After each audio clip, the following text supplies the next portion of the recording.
Draft. And I hate doing it this way.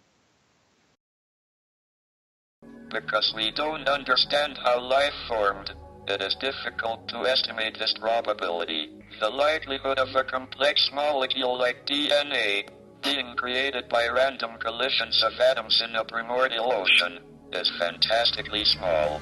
In an infinite universe, it would happen in some places, but they would be very far apart. If we want to find advanced intelligent life, our best bet is to listen for radio signals.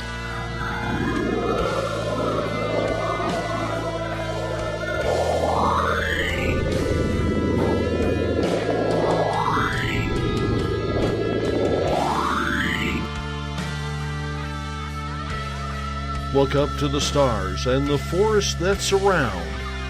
Do you see them? Do you hear them? Are they there?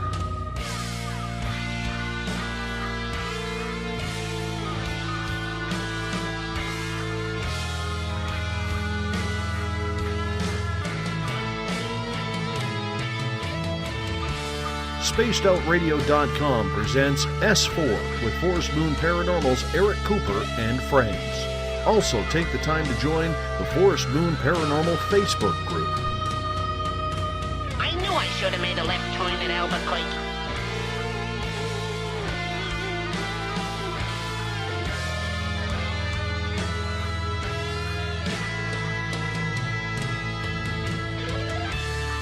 Aliens, Bigfoot, conspiracy, Area 51, Dogman, ghosts, cover-ups, UFOs. The hidden will reveal itself.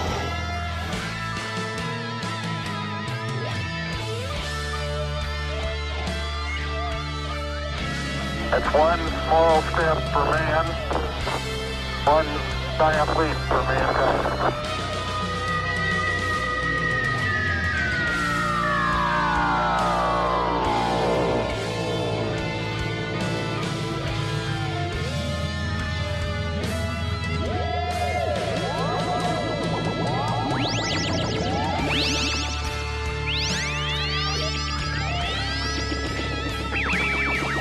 Buckle up, space travelers. It's time to go live on S4 with Eric Cooper.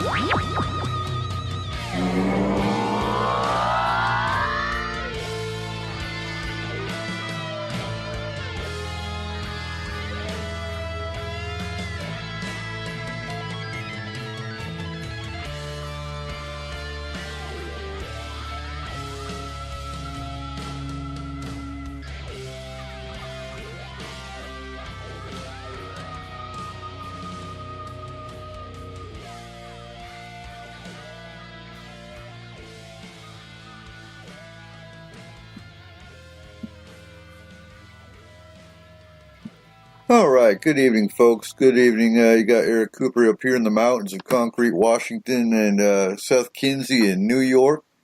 And this is S4, and we got an awesome topic tonight, don't we, Seth? Oh, definitely. We're going to cover a lot of the secret bases and conspiratorial places that you've heard about. Area 51, Dugway Proving Grounds. Oh, man, Pine Gap. We got... Where did he go? Where did he One go? hell of a ride. Thank you for listening. All right, yeah, and you know, they say Dugway Proving Grounds is the Area 52. Now, is that true or not? We'll find out tonight. Yeah, that's... But I've got to throw the disclaimer in here real quick. The opinions and views on S4 do not reflect that of our parent group, Spaced Out Radio, which if you haven't heard Spaced Out Radio, it's www.spacedoutradio.com, unless you're in New Orleans, Nevada, or Noonan, Georgia, and you can hear it live every night, 9 p.m. Pacific Standard Time.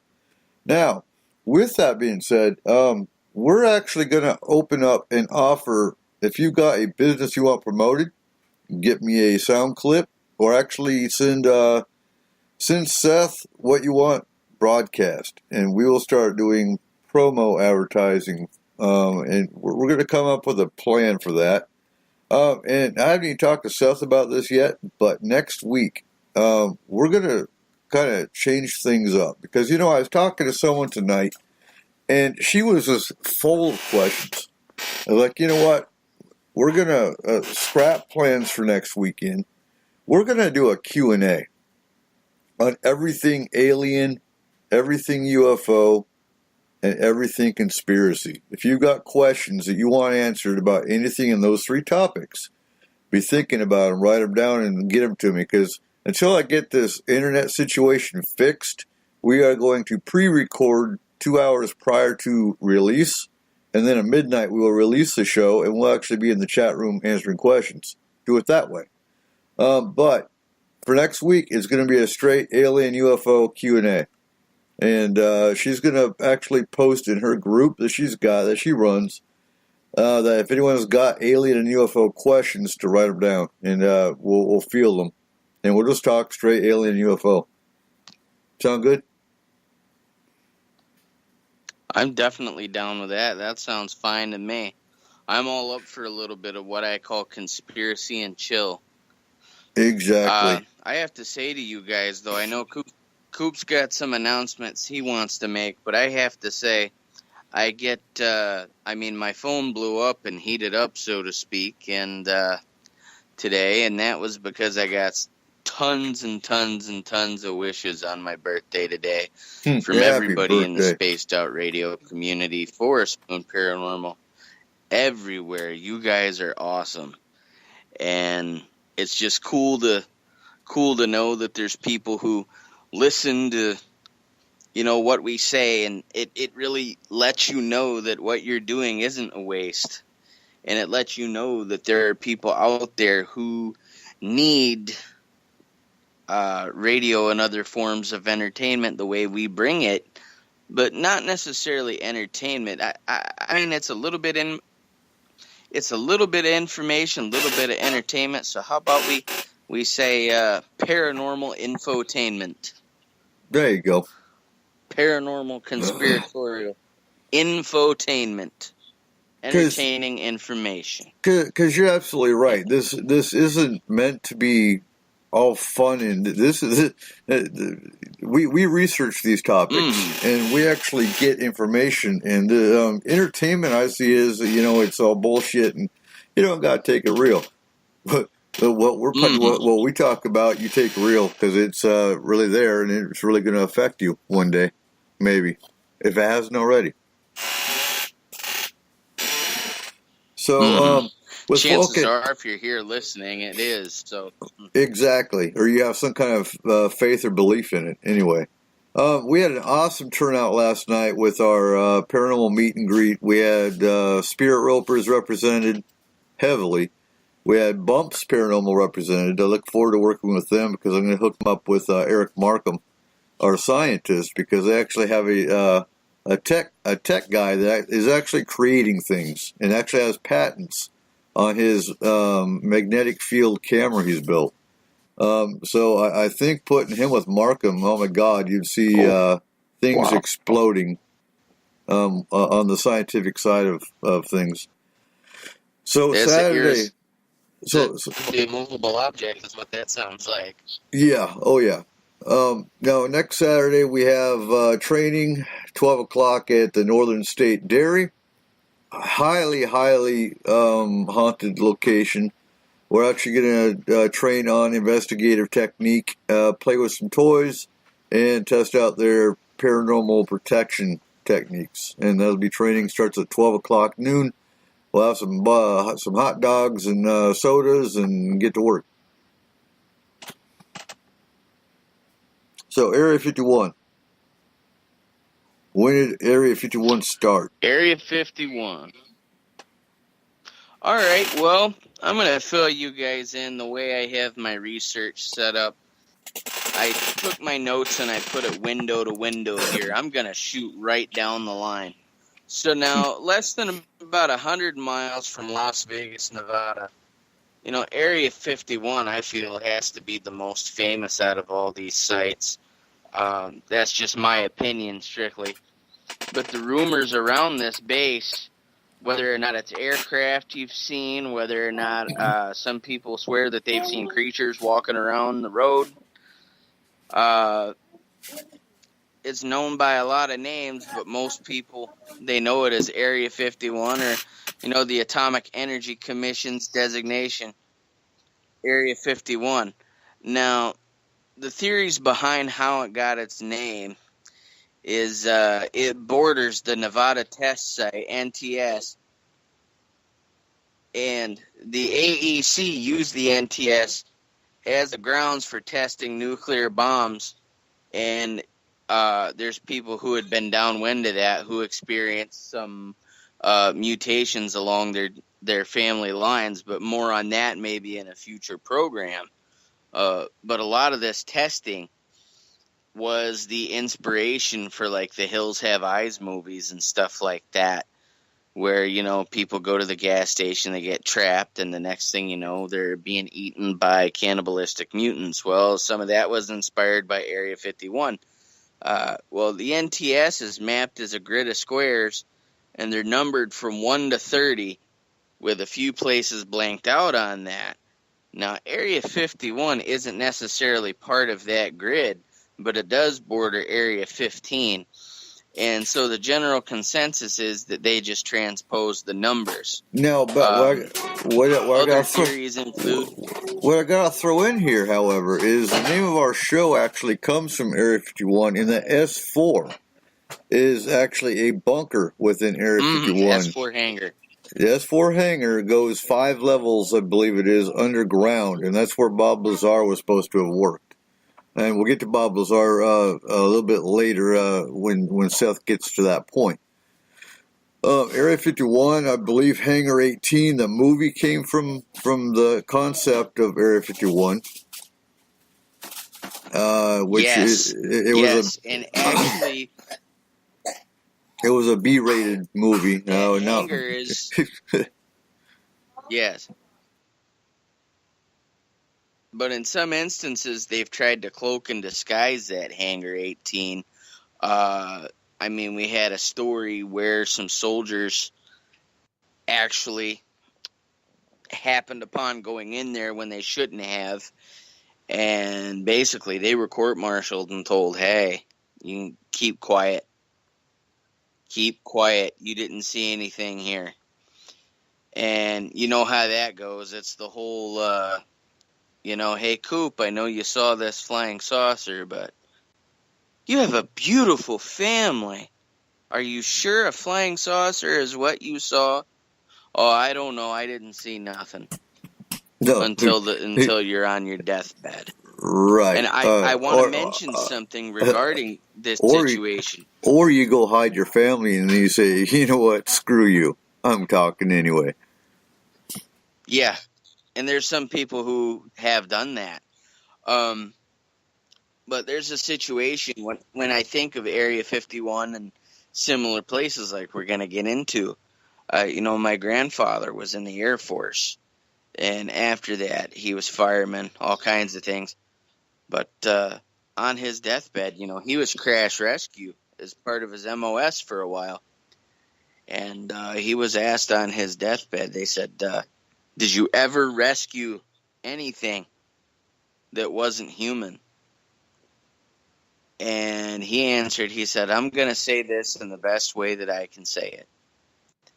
I was told, no matter the situation, no matter what type of crash, no matter what type of accident I come upon, that I was to rescue those that were living and deal with those that had died in a manner most fitting to what they were, and ask no questions.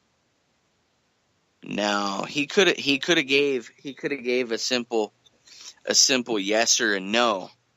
And I know it's a little bit of a side note here, but this is all tied in. I took care of another gentleman in my years in a private duty job. And this gentleman had told me he was in the Air Force and he was of sound mind and stuff. And I asked him certain things and I said, did you see anything that wasn't human. And he was a pretty blunt, gruff type guy, and he said, no. But if I did, I'd still say no. So take that as you will for a minute and let that sink in, guys. But that was back to Area 51. That was a yes. That was a yes. That was a hands down. That was a yes. Yeah. He says no, but if I did, right. No. Now, what I want to throw in too is not far from Area 51 is Las Vegas. Well, actually, Nellis Air Force Base, and there's been known, and it's been mentioned on Spaced Out Radio, that the tall whites have actually worked on Nellis and with soldiers, and that's documented. I can't remember exactly the name of the guy that came out and talked about that, but there's many races that would go to Nellis from Area 51 to go to the casinos. And take that as you will, laugh and joke about it, but I could see that happening. Especially if you've been to Vegas and you know what you're looking at. Anyway, I just wanted to interject that. Keep on going. You know, when you think about it, really, I'm going to add to that one, though. When you think about it, really, Vegas would be the perfect place for them to hide out. With all the freaky stuff you can see there, right down the strip, and you have, your people dressing up in costume, that'd be the perfect place. But back to the subject of Area 51, which we'll go all over the place here on S4. That's what we do. Lockheed Martin was the first ones to use the name of Area 51.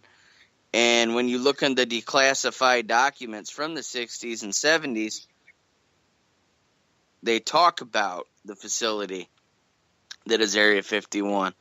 Now, it's simply referred to now as an operation near Groom Lake. When speaking to the public, all official names to the... Excuse me, I'm having trouble reading my notes here. But the official names that they use, we know it as Area 51 and Groom Lake and this and that. But their official names, even though they've revealed certain things, some names for what they do there are secret. And the reason behind this is they say, and this is the same subject material come out of Wright Pat, but we'll talk about that down the road here. Well, the tech that we're using, the things that we're doing, don't want to divulge to other nations. We really don't want to divulge to citizens here because it's on a need-to-know basis, and you guys don't need to know. But Area 51, what separates Area 51 and Wright Pat, based on my information that I've collected, is that Area 51 focuses on what we have right now in our time, and they're kind of honing the technology that we are meant to have now. If you guys remember before, we've talked about Nibiru circling around and how we get the technological jump, so to speak. Wright Pat would probably be the first to handle that, whereas Area 51 handles what we already got. Area 51 is radical for now, and Wright Pat is after the training wheels are off, if that makes sense, if I could put that into perspective. Well, now, let me throw in who helped construct. Let me throw in real quick, too. I think it has to do with mission as well, because like the TR-3B were created at Area 51, and they use a lot of spy technology at Area 51 in military craft. Now, Wright-Patterson is supposed to be where... Wright-Patterson's where, like, the Super Soldier program was supposed to be originated. Yes. So I believe it goes more for mission. So depending on what the mission was, but I don't want to jump your gun here, but Wright-Patterson is also where the Roswell crash was originally taken. So I think it depends on what their mission, what their purpose was, as far as where that technology was taken to experiment on. And again, most of your alien stuff went to Area 51, whereas I think Wright Pat was more MK Ultra and things like that. Go ahead. Yes, for future programs and stuff, with the exception of the Roswell crash, where the fighter pilot known as Black Mac was the one who reported on how he saw the aliens and whatnot. But more on that later on. When you think of a shady name like Area 51, though, that just screams conspiracy. It's like, okay, no, there's Edwards Air Force Base, or there's Fort Hood, whatever. They all have these names. And then there's Area 51. And full of government conspiracies and the mission aspect of it, and some of the black ops even that we've carried out from here and abroad. Now, when you put all these things together in a sort of paranormal conspiratorial soup, it gets really hard to discern exactly what is there for us in truth and what has been made of conjecture. And that's why I really want to get into Bob Lazar on this in just a minute. Now, I don't need to go spouting off the coordinates on the map. You can go to Wikipedia. You can look that up. You can type in Groom Lake or Area 51 on Google Earth. And for what they do allow you to look at, you can get a pretty good lay of the land. Now, one thing of note is when you look on Google Earth and you see that there's some areas that aren't necessarily clear, there happens to be a 1988 Soviet satellite photograph of the base. Different publications and outlets acquired those photos and published them. And even though the secrecy of the base is still very important, they didn't let out enough to cause a lot of trouble, but they let out just enough to let people know, hey, all your speculations that something is going on is true. Now, whether or not Russia actually knows in detail, I couldn't tell you. But they're basically saying, look, the wool is being pulled over your eyes by something. And let me go down my notes here. So we know what Area 51 is as far as where it's at now, 100 miles from Las Vegas. We know that it's a base. What goes on there? All right. Well, if it says, and you're actually going to believe the propaganda that's put out, and there's some truth there. I'm not in the Air Force. I can't tell it. When the military makes a statement, so to speak, and some of the things they tell you that is going on is the truth. But there's other things that, the best way it was put to me, Coop, is whatever your enemy's doing, you probably got to learn to do it too so that you can do it better. Kind of like Batman keeping the kryptonite just in case Superman goes haywire. But if you ask the Air Force, the facility's purpose is to test some technologies and systems training for operations critical in the effectiveness of the U.S. military forces and the security of the United States. That's a statement from the Air Force. Now, the specifics regarding what they do, the projects, what's on the base, the majority of that is classified. You can look up things that have been uncovered by the FOIA Acts, but the CIA, the Air Force, and Lockheed, they all have their hands in the pot when it comes to that. And what comes out of that is some of the high-end technology that we have today. But when you look at these technologies and the stealths and stuff like that, they say, okay, that's what's coming out of there, Coop. But where are we getting that technology? Where are we getting that technology? When you think of something small, like it's going to be summertime here soon. We just got past this blizzard. But I'm thinking of putting an air conditioner in soon, and I'm thinking that little bitty air conditioner just to cool my house. But then the government has a jet that is more silent, than me walking across the house. Our ingenuity only goes so far as human beings. I'm not saying that we're not amazing creatures, but Coop, come on. No, You know that's just where as well as I do where that tech comes from. it came from, and that came up in the discussion I had just about 20 minutes ago with an individual that, so supposedly Roswell is where we got our technology. Well, I don't think it. I think it goes beyond Roswell. I think it goes more with the Eisenhower Agreement. And that's why I told her is Yes. some came from Roswell. There's no doubt about that. But you got to think. You got to think broader spectrum. And I believe a lot of our technology came from before Roswell even happened. I had to stop answering questions because they're like, look, we're about to do a pre-recorded show, and that's where I came up with.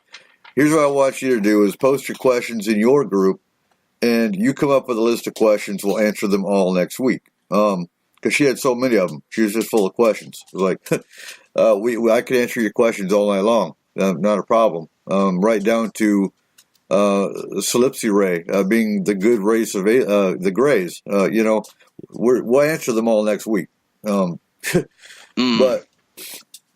But yeah, no, the technology, I think, and that's why I said earlier, your alien technology went to Area 51. Your non-alien, I believe, went to Wright Pat. Wright Pat was probably a staging area from Roswell, and then it got sent to Area 51. But I think that's how it breaks down. Now, I'm curious to hear what you found out about Pine Gap when we get there, because Pine Gap's always intrigued me. Yes. Yeah, when we get there, I'm definitely going to lay it on here. Now, just 17 minutes in, we're doing really well here. But you see on TV, you got people who claim that they've snuck into the base. But then you see the scenario is you got the guys going up and they go to a certain point and they see the men in the uniforms, officials. And they say, look, you need to turn around. You need to put that camera down. And they got their rifles and stuff, and they look like they are ready to just drop your ass if you don't do what you're told. And for whatever reason, I mean, this is the part where the skeptics, in a way, kind of have, and I don't mean a skeptic just because they don't believe, but skeptic because they're also thinking rationally. What I mean by that is certainly if there's something that is a huge national security threat, have it guarded to begin with.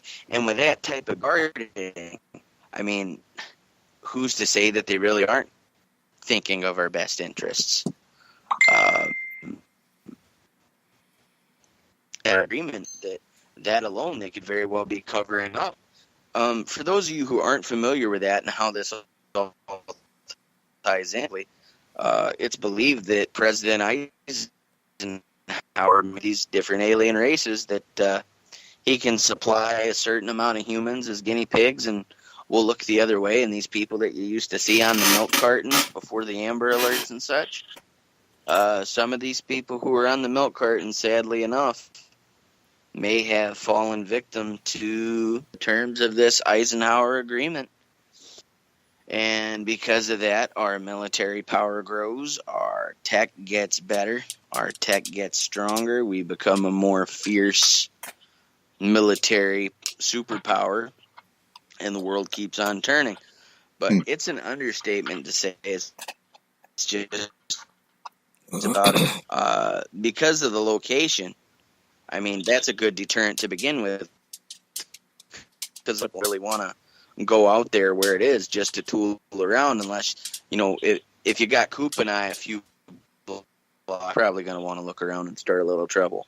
But the desert around it being empty and barren, so to speak, some of the lands have been withdrawn from public use to keep the base hidden. Certain key points where you can climb up on a hill here or there and get a good vantage point. You'll notice that these places are the places that are almost just as heavily guarded as entrances, or maybe what could be considered a logistical weak point in the base. Now, a lot of the map makers who would draw the maps, and I'm not just talking people who would speculate, but you got the guys who would survey the base and stuff. They were told, look, you do not put this, this, and this on the map, and you're going to draw it like this. And that really is where a lot of the investigators and people looking into this looked and said, we have basically the blueprints for the base, and looking at it, and there's a certain thing here on the map where at this coordinate it looks completely different based upon this satellite image, whether or not that's a Google Earth image, whether or not that is the images from the Soviet Union from 1988, in which I spoke of. Now, a lot of the people who work there are going to be tight-lipped. They have to sign an oath agreeing to keep everything secret. Now, a lot of the buildings, you'll look at them, you'll see, hey, windows for peering eyes. You won't find those. So I wonder what the job interview is like. It's a running joke. A guy goes for a job at the CIA, and he says, well, how come you didn't bring your resume? It's like, shit, it's the CIA. You already had my resume. Right. Now, well, let me throw something in here real quick. Go ahead. You got to understand, too, these employees that work there, they get flown in. And they get put on a bus that's got black windows, and the black bus, or the bus with black windows takes them to work. So half the time they actually don't even know where they're going. And if I remember right, their airline is actually parked at the Las Vegas airport, and it's called Jane. They actually have their own hangar at Las Vegas airport, and they're called Jane planes. The Joint Air Force, I can't remember exactly what the acronym is, but yeah, they actually have white airplanes that say Jane on the side, and they fly them into Area 51.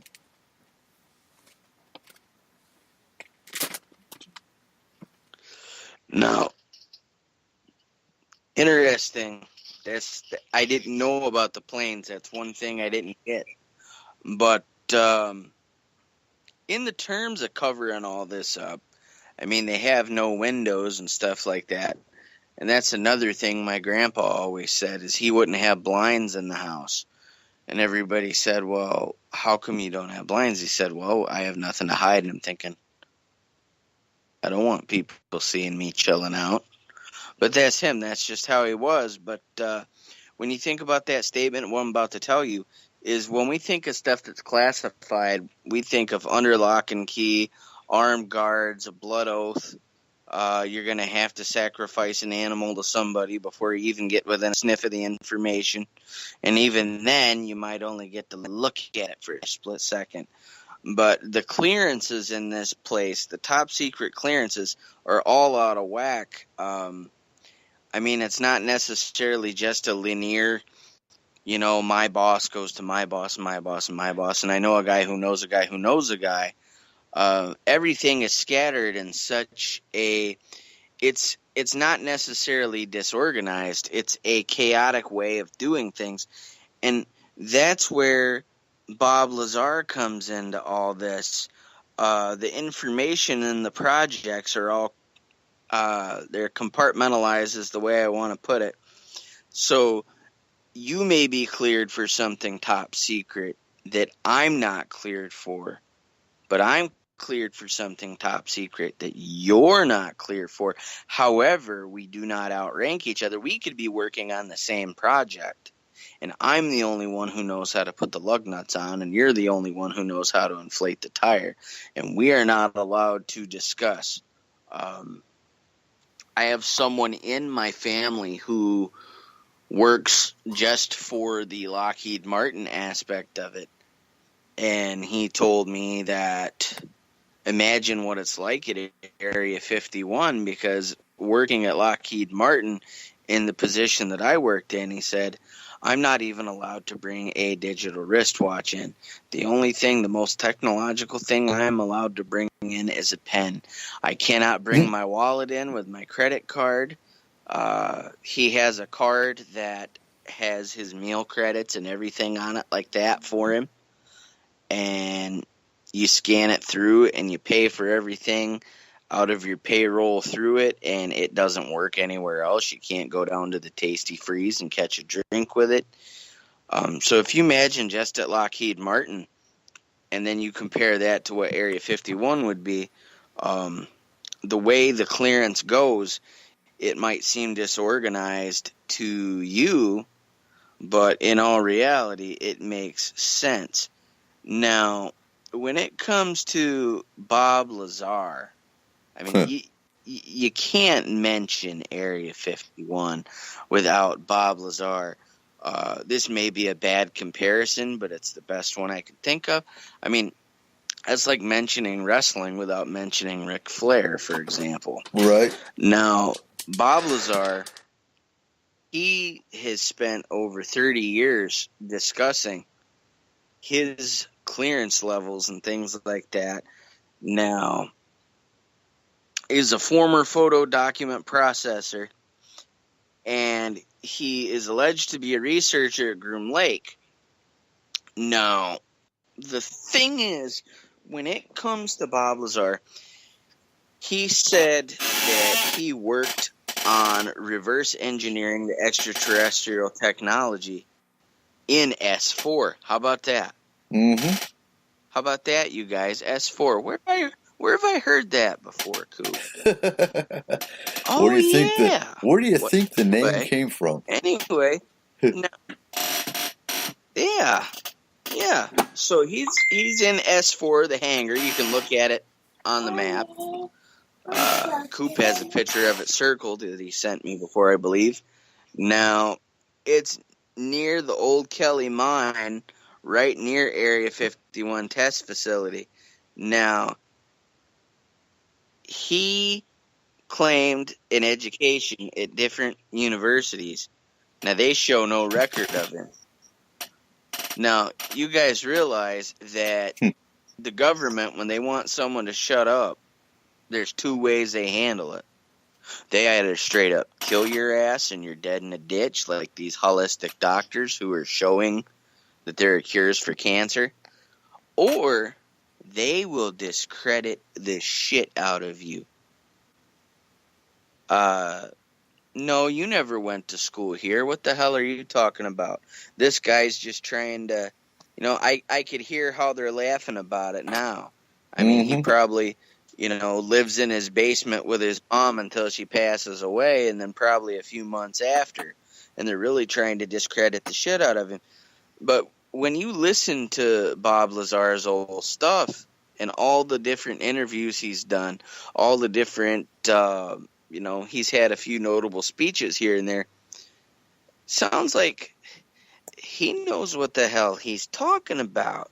Now, he says, like I said, he says that he was talking. Go ahead. He was talking about the alien element long before they, like 2 or 3 years at least, before they actually came out and said, "Oh, well, yeah, there really is this element 126." I think it was element 126 or something like that. Yes, I remember that. And he was bringing that up long before they came out. Because it was speculated. Right. And he was talking about working with that element in Area 51 before they even brought it up. So, you have to look at the pieces. He was. You have to look at the pieces to the puzzle and how they fit. And they can say he didn't go to this college all they want, but he's got that piece of paper regardless. Exactly, and it's just the same. I have my applied science degree from Morrisville State College in medical office administration. Now, I can't prove to you my record there because my transcripts are on hold. So there goes. It's very easy to get discredited, very easy for that work to be washed down the drain. Mm-hmm. So he didn't end up shot in a ditch, but He got the threatened. second aspect, again, is, discredit, smear campaign. And what do you do to a smart man? What do you do? Now, you have people, we talk, we're enlightened, we're doing this program, our listeners are enlightened, the space travelers, Dave, everybody, our minds are wide open and we're running at 99.99 miles per hour. But to easily be discredited, it doesn't take much. So he says he went to the California Institute of Technology and Massachusetts Institute of Technology.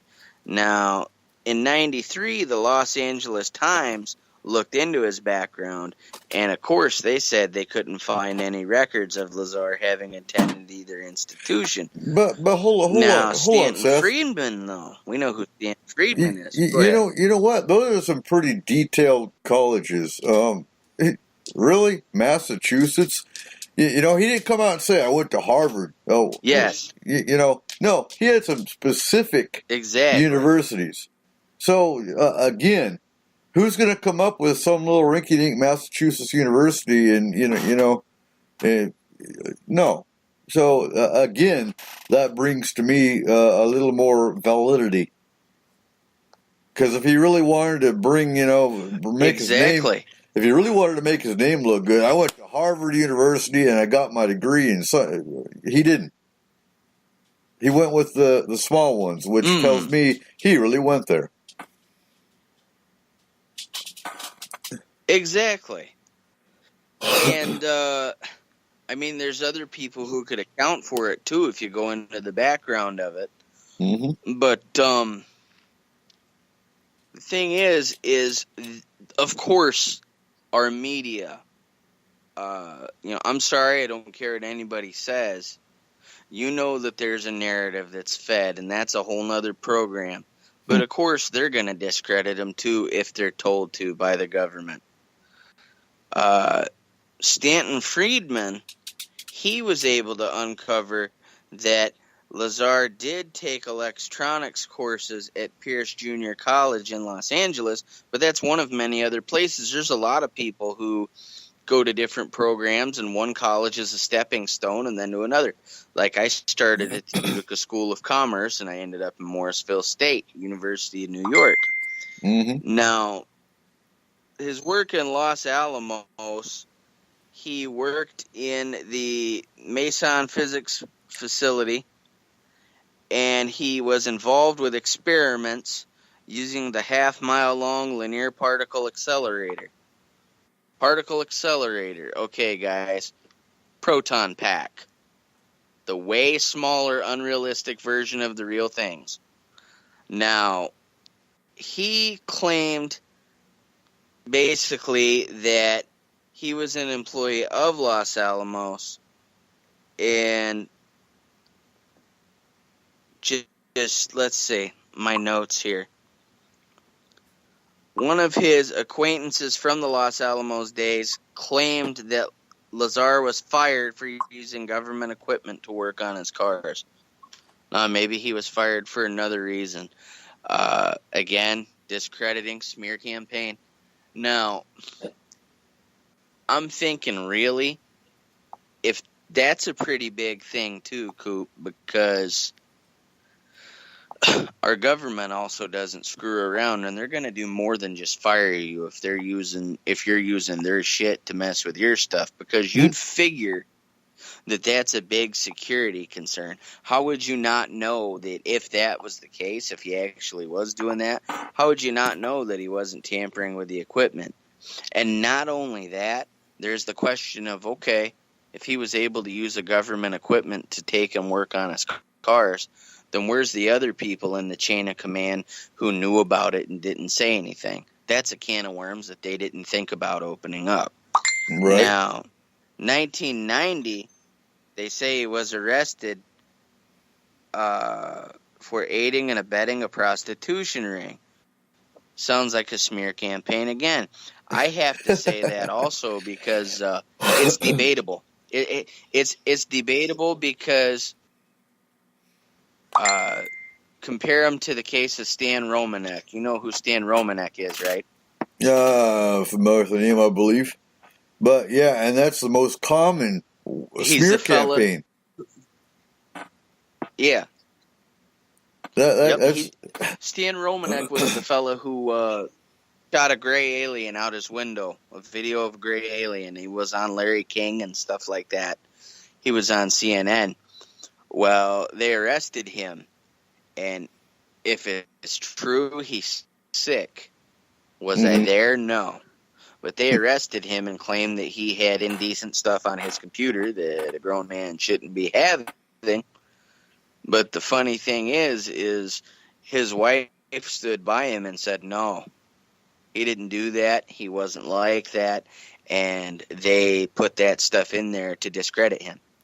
Now, I'm sorry, but if you or I were pigs like that, our wives would probably throw us on a skewer. Most definitely. Now, that's a pretty big thing for your wife to stand by you. Oh. And not to mention, you know... That's not me. No. If he had this a gray alien video on his computer, that'd be their excuse right there to take it away, you know? Well, see, they claim that he had some indecent material that I'm not going to discuss on the air, but you can research that. Right. Now, I was comparing the situation, but Lazar, his first media foray was with Omni Magazine in the early 80s. He'd been on several different television programs in Las Vegas, and then maybe it was Sightings or one of those other similar programs. Right. But he talked about he was in the Los Alamos Monitor, and he discussed a jet car that he claimed to have built with help from NASA researchers. It was built from a jet engine and put in a car. Now, that just sounds awesome right there, but that's outside of the topic. Right. By the time about 89, 90, somewhere in there, he was in an interview with George Knapp, and we know who George Knapp is. But he was on TV with KLAS, and he's talked about S and how it existed near Area 51. During the interview, he said that this is where he started getting into talking about the saucers. He thought that they were stuff that we were just working on here, and come to find out that it was alien tech. But that's where the idea first came from, large scale, that maybe some of these UFOs that we have weren't aliens, but rather our military testing out. You know, Daddy gave us the key rod. Let's see how fast it can go. Right. Now, he also said he had boarded some of the crafts and tested them and looked around and examined them. He has different briefing documents to support some of these claims that he's made. More than some, a lot. Some is an understatement. The way these crafts had flown and stuff. This is where 115 was the fuel, and the fuel aboard each craft was approximately 2 kilograms, was enough to last several years because of their technological advances.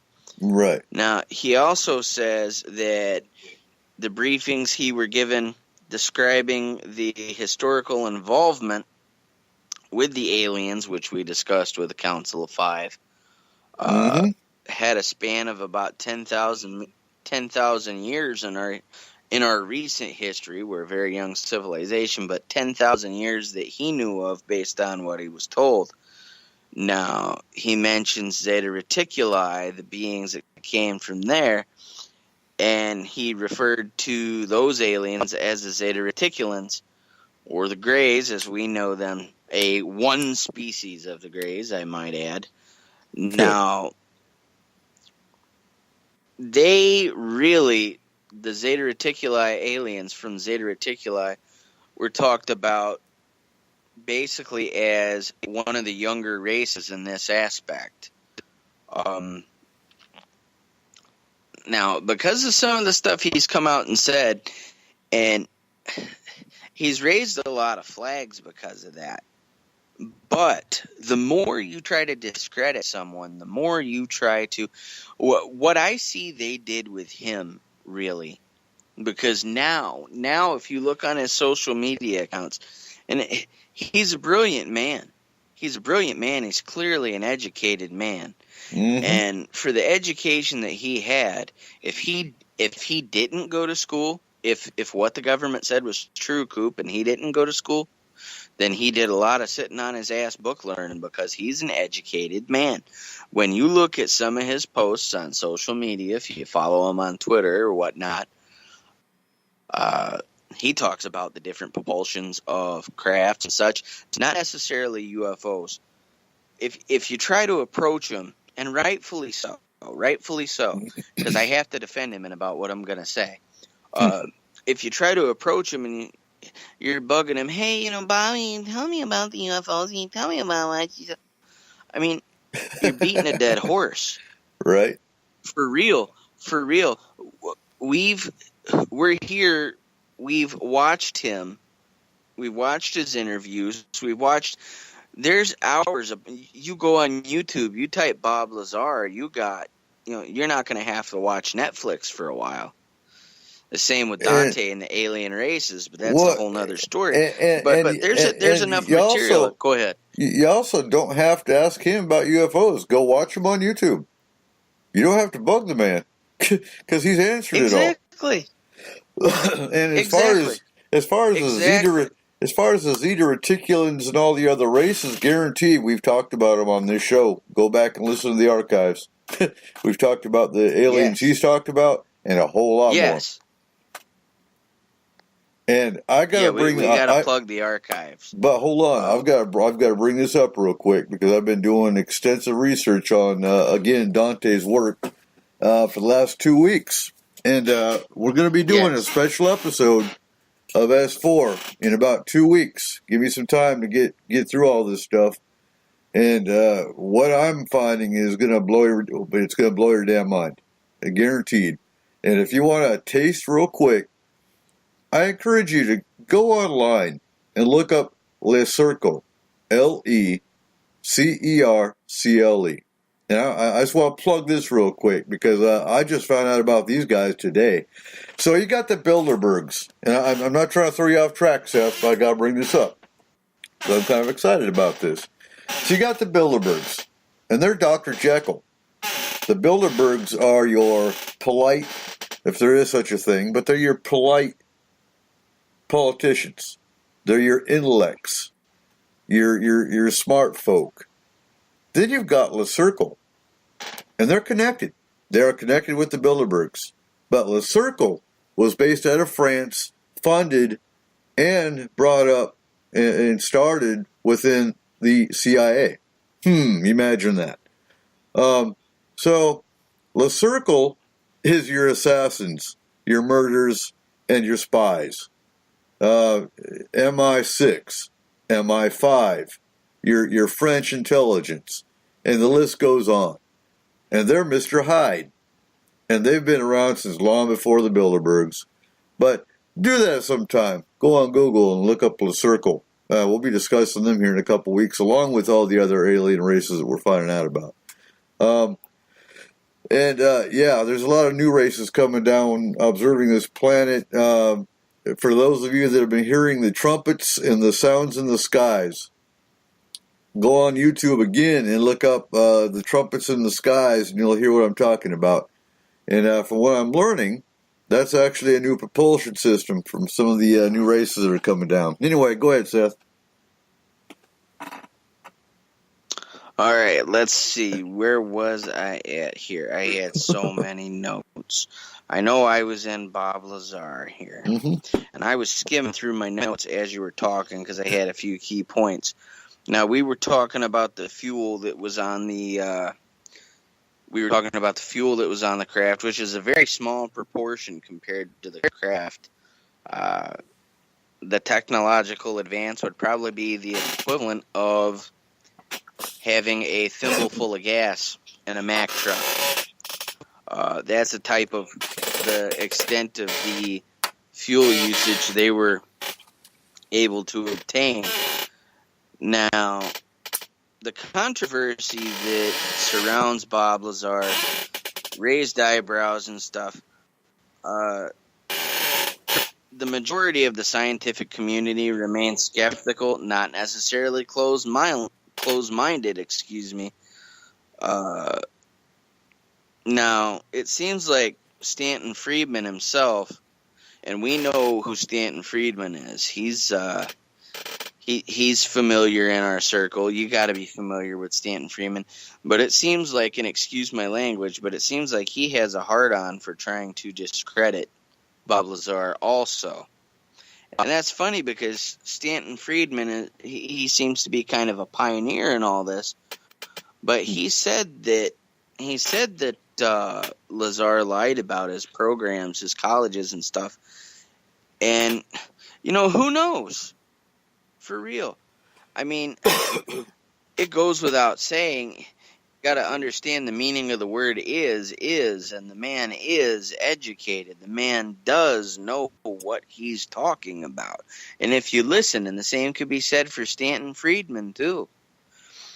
I mean, there's certain people in this field, I don't believe in slamming anybody, but there's certain people in this field who, you could take or leave when it comes to, you kind of throw, if you said, okay, you kind of throw Stanton Friedman in the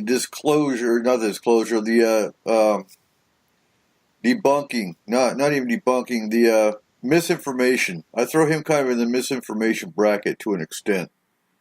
If it doesn't go with what he feels, then you're wrong. To an extent, yes. So that's kind of where I place. And see, that's the thing. We can't say that it's fact one way or another. I mean, that's like trying to describe the color of something while you're looking at it in the dark. I mean, that's why we get along here under the SOR umbrella. Because you really can't claim to be the grand poobah of any subject in the paranormal, which is largely unknown, largely changing. But some people claim to have scientifically refuted what Lazar has said to an extent, and there's some people in the scientific community who back it up. Now, being that we have a scientist, Spaced Out Radio's own Eric Markham, I really wish that he were here for this conversation right now. Because if he's familiar with Bob Lazar, which I'm sure that he is, I'd love his weigh in, because I as far as anybody's, I respect Markham's scientific viewpoint over anybody's out there. And that's not just because he's a good friend of us and because he's damn good stand-up guy. You listen to Markham, you know there's someone who knows what the hell he's talking about himself. Now, at the S4 facility, Lazar says that he provided the details, but they're non-specific. But he did say that he was transported, like you said, in the blacked out bus. And he's not the only one who's claimed that. But he was one of the first people to say that. Mm-hmm. Now, S4 itself, in Area 51, the hangar is mentioned in the Majestic 12 documents. Imagine that. Take that for what it's worth, guys. Take that for what it's worth. And the Majestic 12 supposedly never happened. But then those documents are everywhere. S4 supposedly never. Yep, and a lot of us in the community were able to obtain such things well before people paid money to get FOIA acts. We had people on the inside. Now, here's something of note I want to tell you about, right? Well, real quick, if you want to find those documents, go ahead. Yeah, if you want to find those documents, go on www.blackvault, blackvault.com. I can't remember his name, but he's run Black Vault since the 90s, and he does FOIA requests all the time, and then he publishes all the Freedom of Information Act documents about MJ-12, about Blue Book, about all of it right there on his site, and it's free. You can download them. I mean, I've got documents here that I've downloaded off his site. A lot of it's blacked out, a lot of it's covered up, but you can get the gist of it. Real easy. But blackvault.com, excellent source for getting those documents. Okay, your key point. Now, the key point here is you tie in all MJ-12 wasn't supposed to exist. But then they say, oh, S4 isn't supposed to. 51, we're just tooling around with shit you don't need to know about. Mm-hmm. However, with all stuff that doesn't exist, they're pretty damn protective of stuff that don't exist. And this is such to a case where I found an article where this husband and wife, they happen to be driving along a stretch outside of Area 51, and they saw a fellow get wrapped up and tossed in the back of a van by a couple of official-looking suspicious people. I looked about it for over 20 years. Now, the wife, she got a whole know who they are. Now, she said, excuse me, but she said that she wanted to find out what happened, whether this person, she wanted to clear her conscience. Now, the fella had claimed to get video from Area, and in the video, he said there were dead aliens stored there in the Nevada desert. Now, those of us with our tinfoil hats on who discuss these certain things, we know what we feel about Area 51. And then you have Edward Snowden, who has put out there that there is stuff going on, documents that are leaked. There's more proof out there than you can shake a stick at. Now, why would this guy get kidnapped and threatened and such if he just had video of something that didn't exist? Right. Well, on this list that we have, Coop, there seems to be a hell of a lot of stuff that doesn't exist that we're covering. Yep. Hell of a lot of stuff. We're just talking about a lot of shit that don't exist. That's what we're doing. We know that it exists, guys and girls, and I'm being facetious when I say that. And all of us here, it's like Coop said, we're either experiencers or we know an experiencer. And that's the biggest slap in the face, is for people to try to take your validation away from you.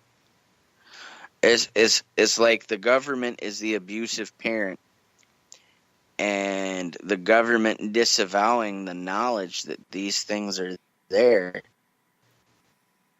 It's kind of like, Dad says, I didn't crack you over the head with a frying pan. You fell off the swing. If you want that universal health care, shut the fuck up about the aliens, come on. Right. But, let's see. I'm going down my list here, because I put it in a certain way based upon how we were going to cover. All right, Pine Gap is this one, guys. So let me go to my Pine Gap. you guys got Google Earth open, you check out Pine Gap. Now, its commonly used name, they say it's a satellite station, 18 kilometers southwest of the town of Alice Springs, Northern Territory, in the center of Australia, which is operated by both Australia and the United States jointly under the Joint Defense Facility, Pine Gap. Before it was previously known as the Joint Defense Space Research Facility. Now, so Australia and the United States both have their hands in the pot regarding that. And a lot of Australians, and Robert White may be able to correct me on this if he knows anything about it, or any of our other Aussie friends out there, but to my knowledge, for whatever reason, I don't know if they're not interested or maybe if they don't know enough, but a lot of Australians won't talk about Pine Gap. Now, Pine Gap is just about the equivalent to Area 51. But with the way the satellites are set up there, it's a pretty good argument that they are used for receptive purposes. However, if you look at the setup, and I know with my amateur radio background, the different things you can use these satellites for. And to me, with the way things are set up there, Coop, and other people who basically confirm this in my research, it's more in such a way that the transmissions are probably less likely, or transitions, interceptions, both are less likely to be interfered with by outside parties because of its remote location. But you know just as well as I do that a remote location is good for anything that goes on, from moonshine to moon. Well, and you can now, you can hear from Go ahead. You can hear from Robert White, because we've talked about Pine Gap, the Aussie circle we have that listens to S4, in that it's hundreds and hundreds of miles, like in the outback. There's like nothing around Pine Gap. Yes. And according to them, I'm not sure about the Australian government side of it, but it is owned.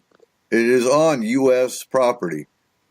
The United States owns the property that Pine Gap is on in Australia. Now, if you look at 1971, right, and if you look at 1971, there was the Valenti airplane that disappeared. Just like Area 51, there is a lot of lights in the sky. There's a lot of UFO activity that goes on up there. It's just like Area 51, but it's in Australia. I started researching Pine Gap back in the 90s when I first heard about it. And, it's an Area 51 within Australia. But, yeah, go ahead. Keep going. Now, for whatever reason, like you said, there are craft coming there, leaving there. Some people have reported regular intervals. Some people have reported sporadic intervals. There's been people who've documented, as close as they can, keeping a log of seeing certain things in the sky. And you can go and you can look up the reports of all of this. Now, let me scroll down here. If you look at some of the stuff outside of there, it says, no through road, Joint Defense Facility, Pine Gap, prohibited area. Turn around now. But the funny thing is this warning sign is far enough away that it's really ludicrous that it's that far away to be a warning sign. I mean, that's like saying, road work 60 miles ahead.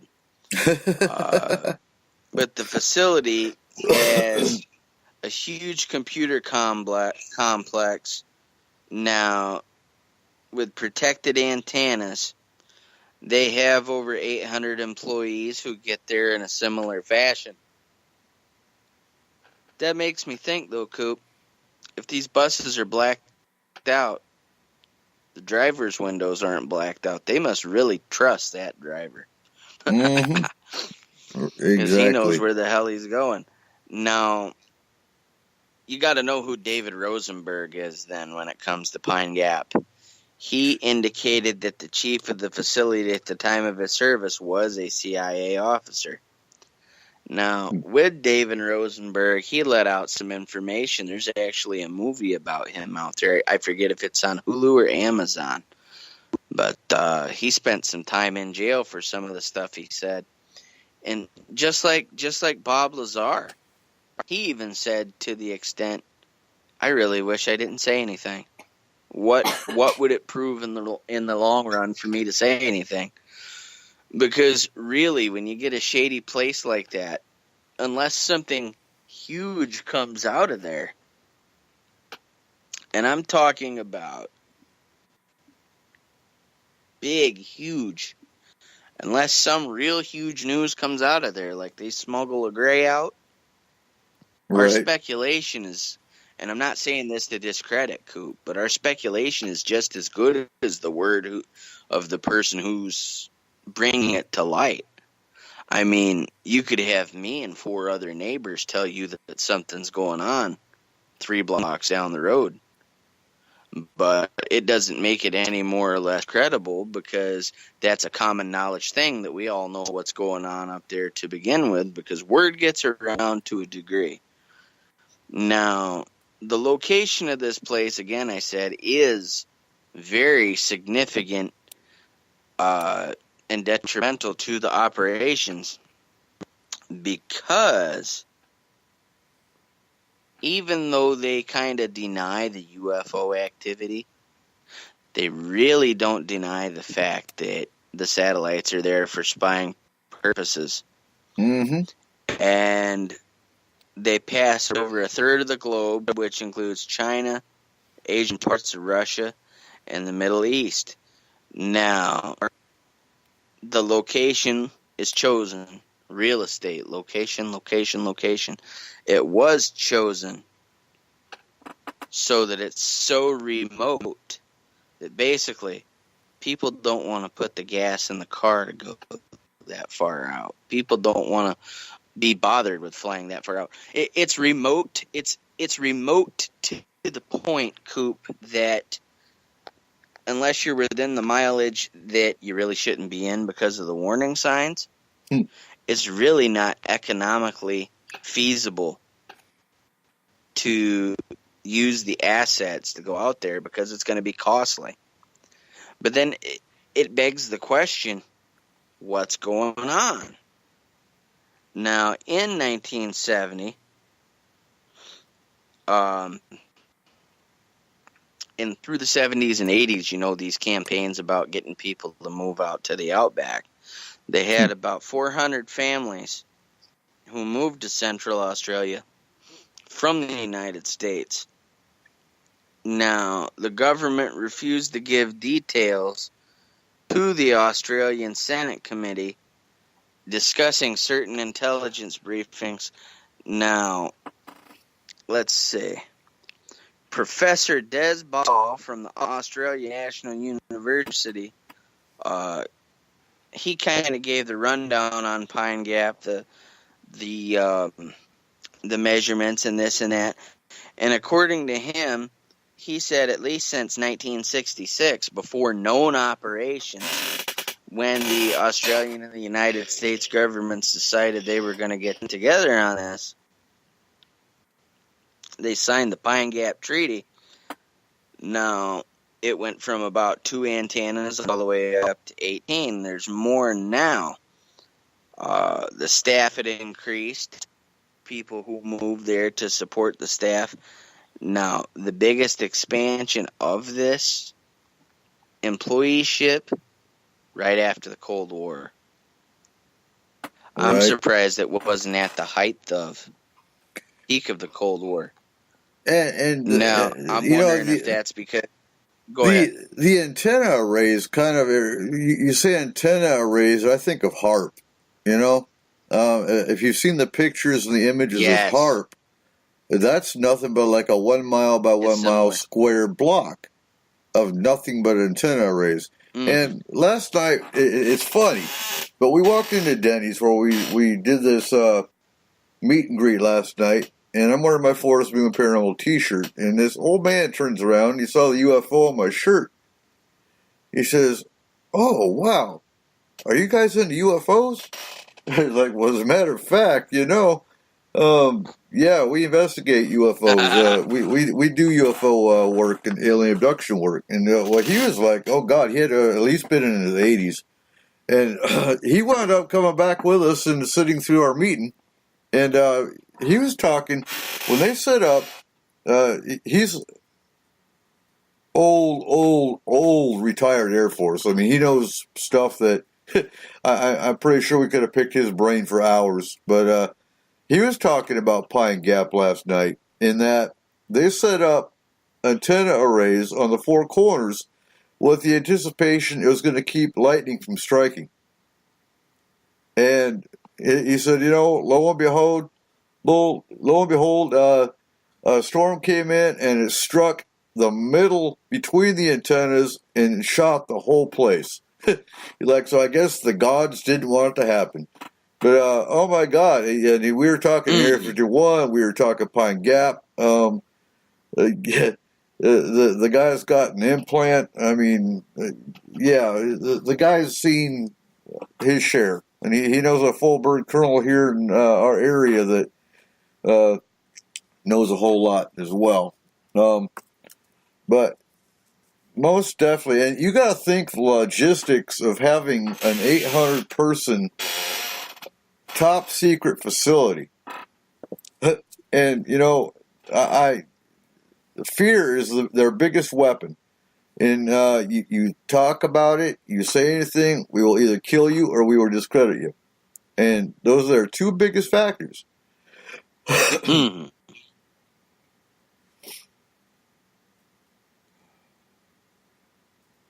Now, here's one thought that I just had. In researching what's there, I didn't get the specifics, but I just had a euphoria when it comes to this. Mm-hmm. I want to know the dimensions of these antennas. And the reason I want to know the dimensions of these antennas is, now, I discussed this. I don't know if you saw it yet, but this ties into what I'm going to get into. I shot the video, finally, of the paranormal scanner that I talked with you about, in which I use the USB antenna to scan the whole entire radio spectrum, kind of like a ghost box on steroids.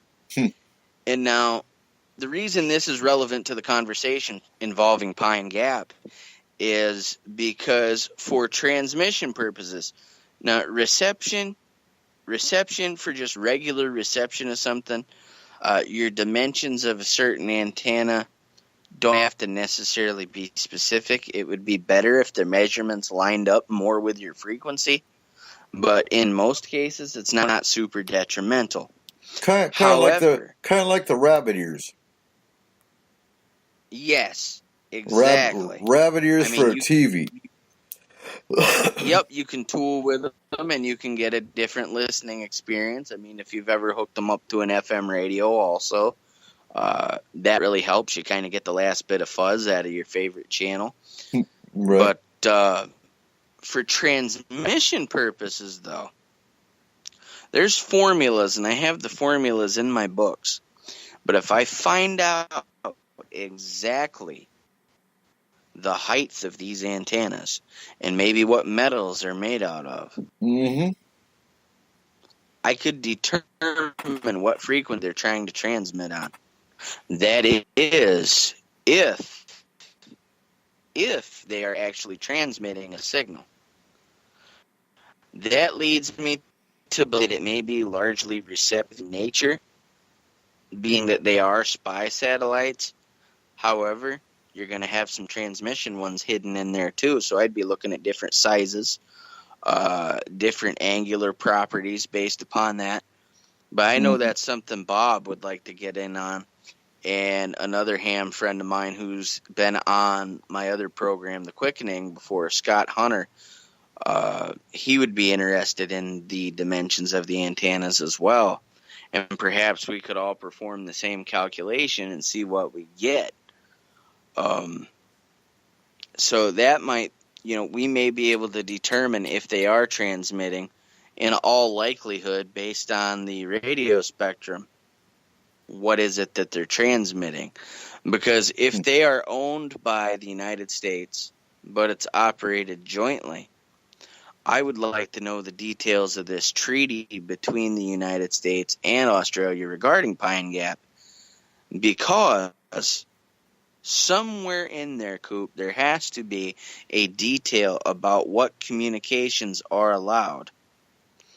Like, for example, how this ties in is if you're in part of international waters, like the fishermen in the Bering Sea, where the U.S. international water, or the U.S. water kind of ends and Russia begins, you'll see that in some instances they have to swap out their radio frequencies, because then they're considered in, either Russian or U.S. territory. So the transmission rules change. So would they be doing this even though it is a U.S. territory, so to speak? Would they be doing this under the guises of the Federal Communications Commission or Australia's governmental equivalent of the FCC? Right. Now, this Professor Ball, who was there, he described the facility as a ground control processing station for geosynchronous satellites that their purpose was to gather intelligence from other countries and whatever passed over. But the thing is they've been able to get a lead on the fact that there's some ballistic missile experiments there and other different things, anti-missile signals, anti-aircraft radars, transmissions intended for communication satellites only. But there is a note of microwave emissions also. Now, in 99, I may pronounce this wrong, apologize ahead of time, but the Nurungar base in 99, it closed, and that was part of Pine Gap, was set aside for the Air Force's control station for defense support, the Defense Support Program. Now, the satellites there monitored heat emissions from missiles and such, and this is from miles and miles and miles away. So those satellites, if they're able to monitor something of that magnitude, they have to be honed pretty solid. And for the more complex of a system like that, because of the complexity of that, you would also have to wonder that the schematics, the makeup of that, is better than just your average lay of the land in comparison to like aircraft, the aviation band satellites. It has to be more fine-tuned, because when you're dealing with multiple frequencies like that, if it's gathering all these things, Coop, then the amount of engineers that have to be on board for that has to be staggering. So I can't buy just the 800 employees. That may be 800 employees that we're allowed to know of, 800 upward to 1,000, because with all these different, it's going to take more than one engineer for each department. You're going to have your lead engineer overseeing everything to begin with. But from the radio aspect itself, from the reception and transmission of the signals that are going on there, these satellites, for the purposes of both transmission and reception, are going to have to be protected from A, spurious emissions, and B, not receiving things that weren't intended for that particular satellite. It depends on whether or not these satellites collect certain information on an individual basis and are just there as a group, Maybe this satellite collects this from the missiles. Maybe this satellite collects aircraft data. Or maybe they all are used super receptively together, just magnify the reception. That I don't know. And that would require someone with a little bit more knowledge of it than I. Well, actually, a hell of a lot. But in lay terms, I didn't mean it the way that it came out. Right. Now, with the end of the Cold War, they say that the station has mainly been employed with just intercepting and recording weapons usage. Now, I haven't heard the U.S. intercepted this missile, the U.S. intercepted that missile, so now it's really scary. I mean, we know that aliens are out there. We know that these secret things are out there. But if these things are there to intercept missiles on a day-to-day basis, is it just like a bug zapper for missiles where it's like waiting for that big one? Or are they actually intercepting these missiles at an alarming rate, and it's just, one getting past them that it's going to take to start World War III? But for what is known, it's no secret that global surveillance is a part of that. And to what end? What end? But then you also have to ask, so they say they're watching missiles and zapping them. I don't know of any country that's actually launching missiles on a daily basis. So what are they really doing? And what are they really surveilling? Exactly. And that's when you see these videos, though. When you see these videos from space, Coop, where they'll show like a UFO right outside of our orbit, and something is being launched, and it's zapping the shit out of them. Now, one thing I would like to do in the near future, if it ever goes my way, is we have Google Earth, of course, where you can see still images of what's going on. I forget if it's a PC program or whether or not it's an app, but access to this thing is $400 for life, but it's live satellite feed. Because you got to wonder the drones that are flying around to get a picture of your front porch from Google. Right. But the last note I have on this, what are they up to now and what's going on now? We know that they're receiving things.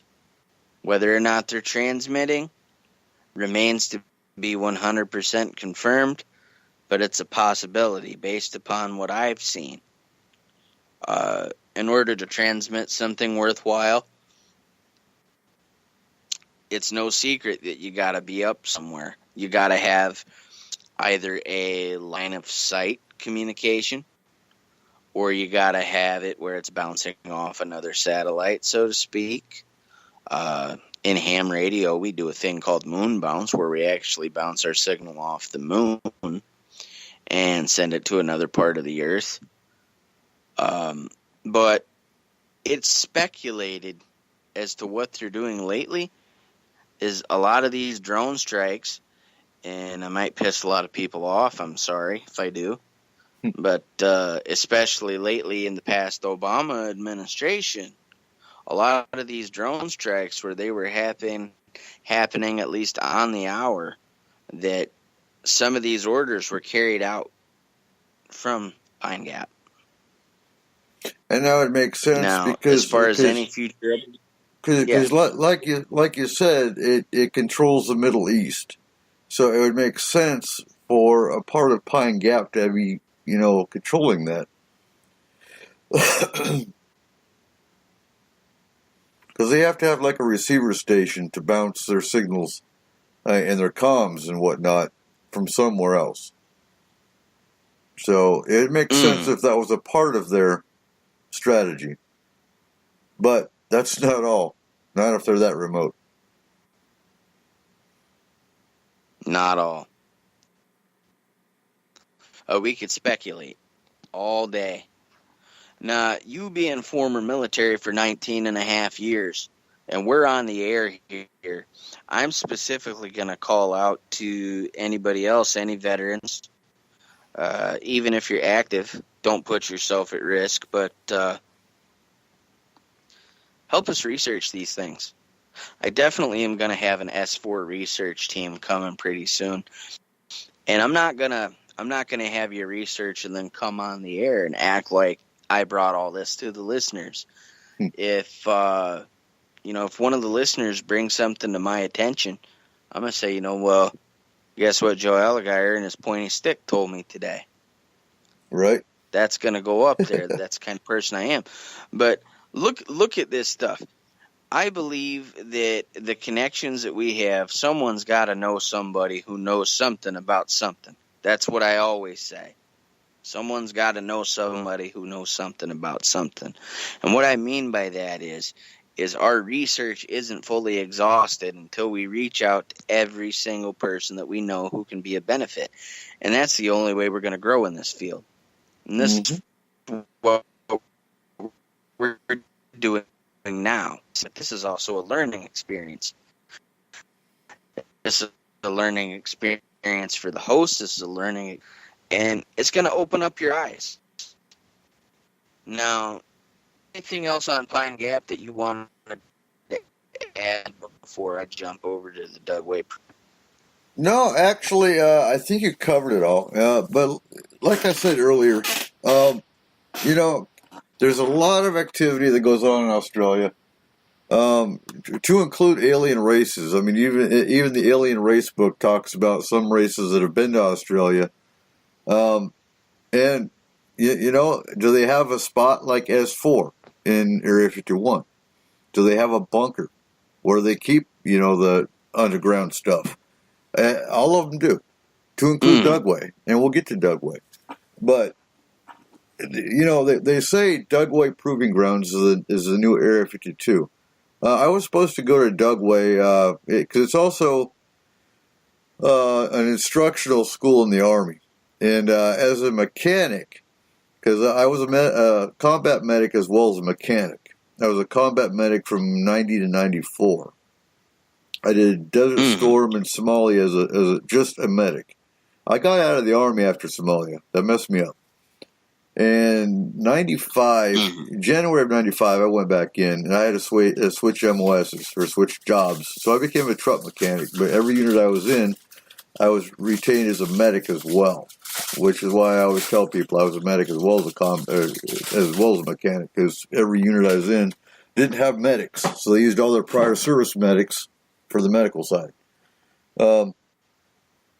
Now, so as a mechanic, we have PLDC, that's to make your sergeant. You have BNOC, which is how you make your staff sergeant. Dugway Proving Grounds, I was supposed to go to before I went to the Wounded Warrior program to sit until I retired. So I never got the chance to go to Dugway. Because it's also where they do a lot of the maintenance, the heavy-duty maintenance, the engine rebuilds, the transmission rebuilds, the deeper maintenance than your general mechanic does not have to do.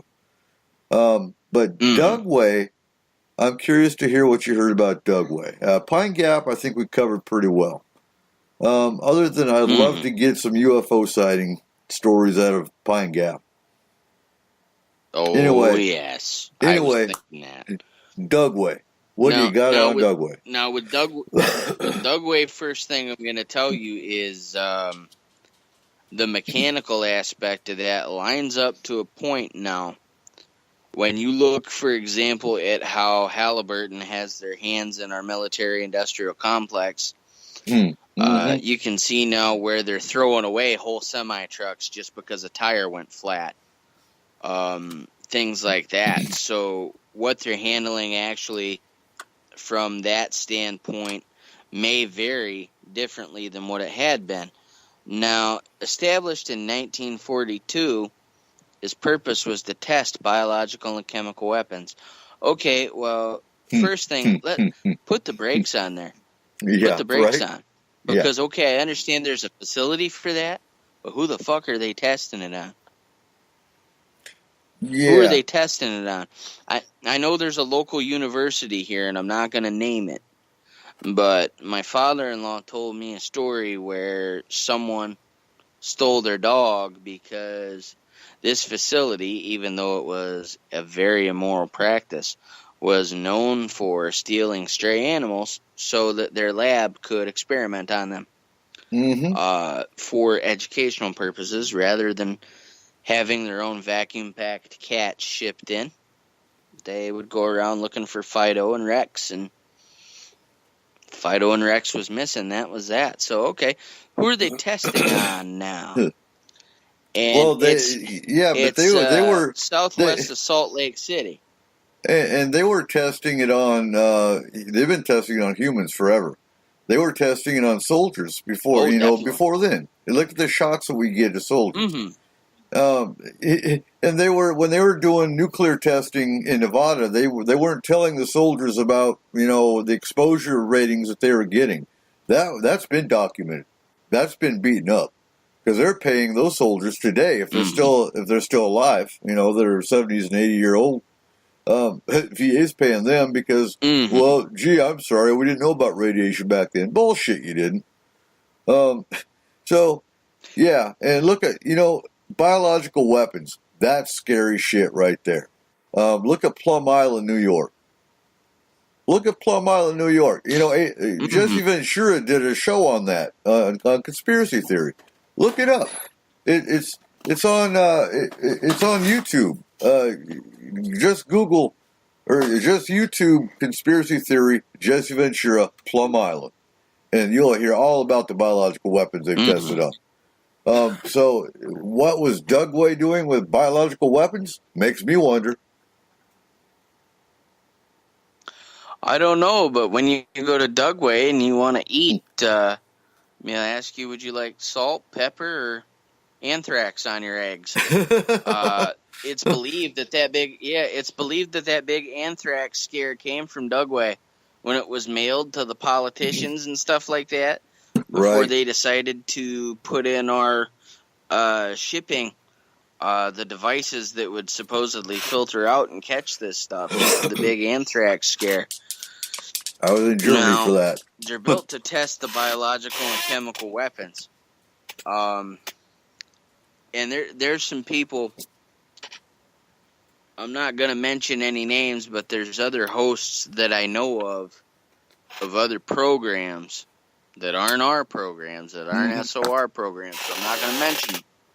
But they talk about their family members being downwind to these experiments and catching a whiff of stuff that's caused mutations, a higher susceptibility to having an immune system, having an immune system problem.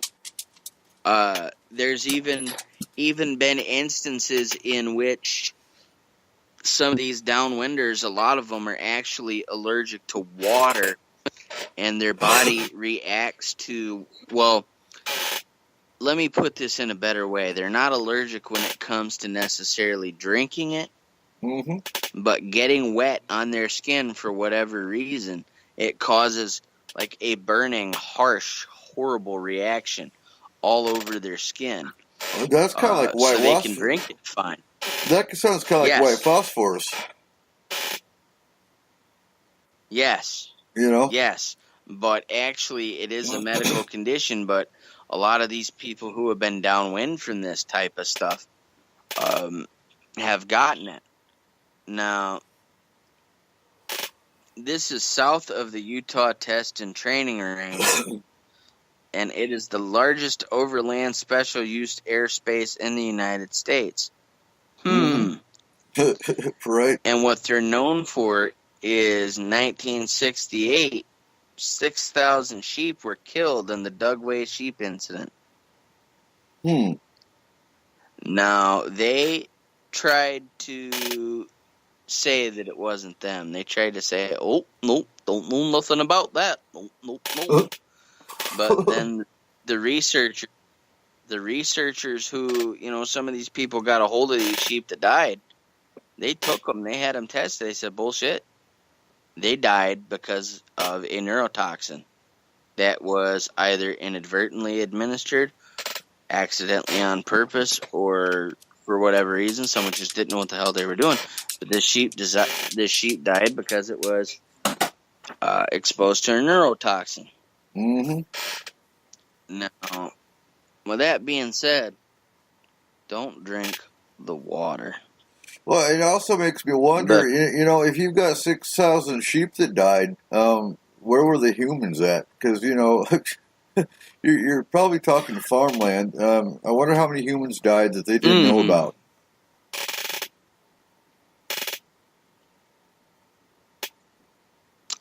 Who's to say that they died? We could take this so much deeper. Right. We could take this so much deeper. Who's to say that some of them weren't systematically removed in this Eisenhower agreement? Mm-hmm. Now, it's 13 miles south of the Utah Testance Training Range. And, again, like I said, it's the largest block of overland airspace. But the Lincoln Highway that passes through there, part that passes through, is blocked off. Well, yeah, we know that they're there to. A lot of that stuff has a life expectancy of hundreds of years. I mean, you're talking biotoxins.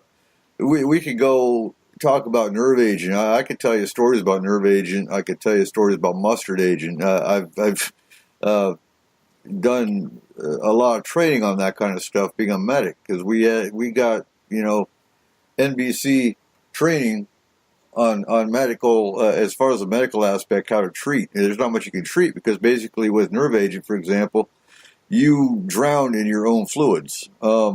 That's the word. Oh my God! Nerve agent alone, you die because your spine breaks because your body twitches to such a violent extent.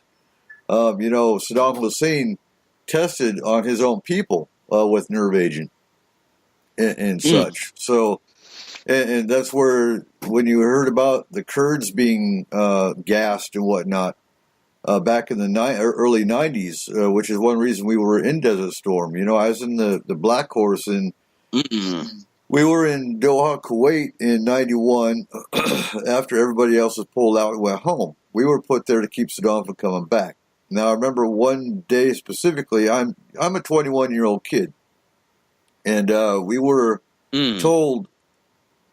We were put on red alert. We were told, the highest alert we had anyway, and we were told you're going to carry your gas mask with you all day because Saddam's threatened to gas us. And so that was a pretty terrifying day for me back then. 21, first combat tour, but he gassed his own people, the Kurds specifically. Testing out mustard agent. Mustard agent causes blisters. Then you got blister agent. I mean, we could go on about different, and that's not even the bio aspect. The bio aspect, that's AIDS, that's pneumonia, that's the flu. H1N1. H1N1. Those are biological agents. Chemical agents are what I'm talking about with nerve agent, mustard agent, blood blister agent. Those are the shit that you don't want to dream about because those will give you nightmares. But anyway, yeah, biohazards. Lyme disease with ticks. That was a biologically created by the U.S. government. Actually came from Nazi Germany.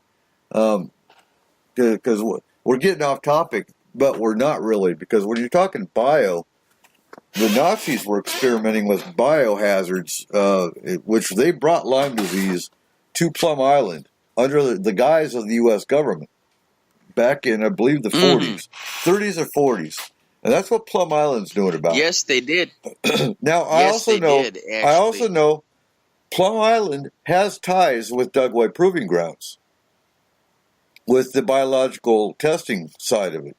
So anyway, go ahead. I'm interrupting your thought process. No, that's perfectly fine. You enhanced it actually because in unwinding this thing, what a lot of people say is, well, how do we get the info from the Germans?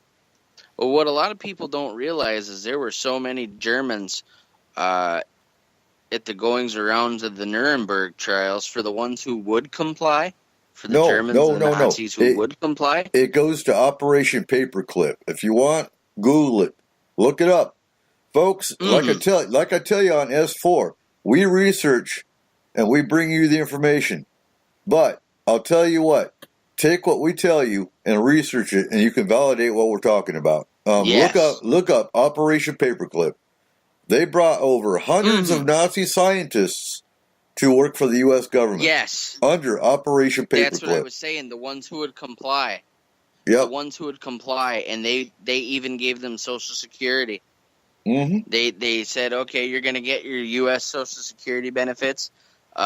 You want to talk about the big issue today is illegal immigrants getting benefits or whatever, fine. But back then they did it with the Germans who were, tossing Jewish babies back and forth on their bayonets. Yep. And that's how a lot of our technology, space technology, actually went through NASA. But in 1941, the Army Chemical Warfare Service, CWS, they decided that it would be a good idea for Dugway because they needed a place that was remote. They could test shit. Because really, you don't want to do it in a city. Someone drops a vial of something, and next thing you know, everybody's got anthrax cookies. Uh-huh. Yeah, that's a word you don't want to say. But since the founding of it, it's been a closely guarded secret. It's no secret what they do out there. No. Now, to what certain detail, I don't know. But here's the thing. With you being in the military for 19 and a half years, I got to ask you, top secret or not, in your field manuals, in whatever you use as a medic, you have access to what they call the MSDS, right? Your Material Safety Data Sheet. Oh, yeah. Because you gotta be able to know what to do for someone, not only if they, have to deal with this mustard agent, but even if it's something silly as maybe they're opening an MRE and they got a little bit too much of the fluid from a wet nap in their eye. You got to be able to handle something as silly as that, too. Mm-hmm. Now, I'm familiar with the MSDS because of my background in nursing and as medical office administrator. And I'm thinking, with the military, you're probably going to have a whole different set of these chemicals, things that we wouldn't have to worry about in the nursing field. With any access to this, if you really study that, and I don't know how big the book would be for you, but if you really study that and you see some of these things, now, are they going to put that medic, such as yourself, in a situation where your job is to be there and help after they're done testing this on this guy? They're going to want to tell you ahead of time how you are going to handle that new biological weapon, because ultimately, if this is something that's being tested medically, everybody down the medical line in the chain of command is going to have that information on a need-to-know basis, yes? Oh, definitely.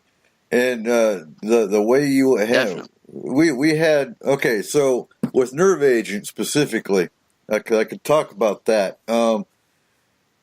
Atropine and 2-pan-chloride are what we injected. Mm. And you could do 3 sets with a 15-minute interval. And that's pretty much just to get them out of the environment. And 2-pan-chloride and atropine injectors were what we used for, and that's every soldier. Every soldier's trained this. As far as getting them out of the environment, that was the only thing we were trained to do. What a doctor did to them afterwards, I have no idea. But as a combat medic, and as any soldier's trained with 2-pan-chloride and atropine, and that's for any kind of nerve agent. Now, I do have Army medical manuals that are in our Homesteader group for anybody to go to look at.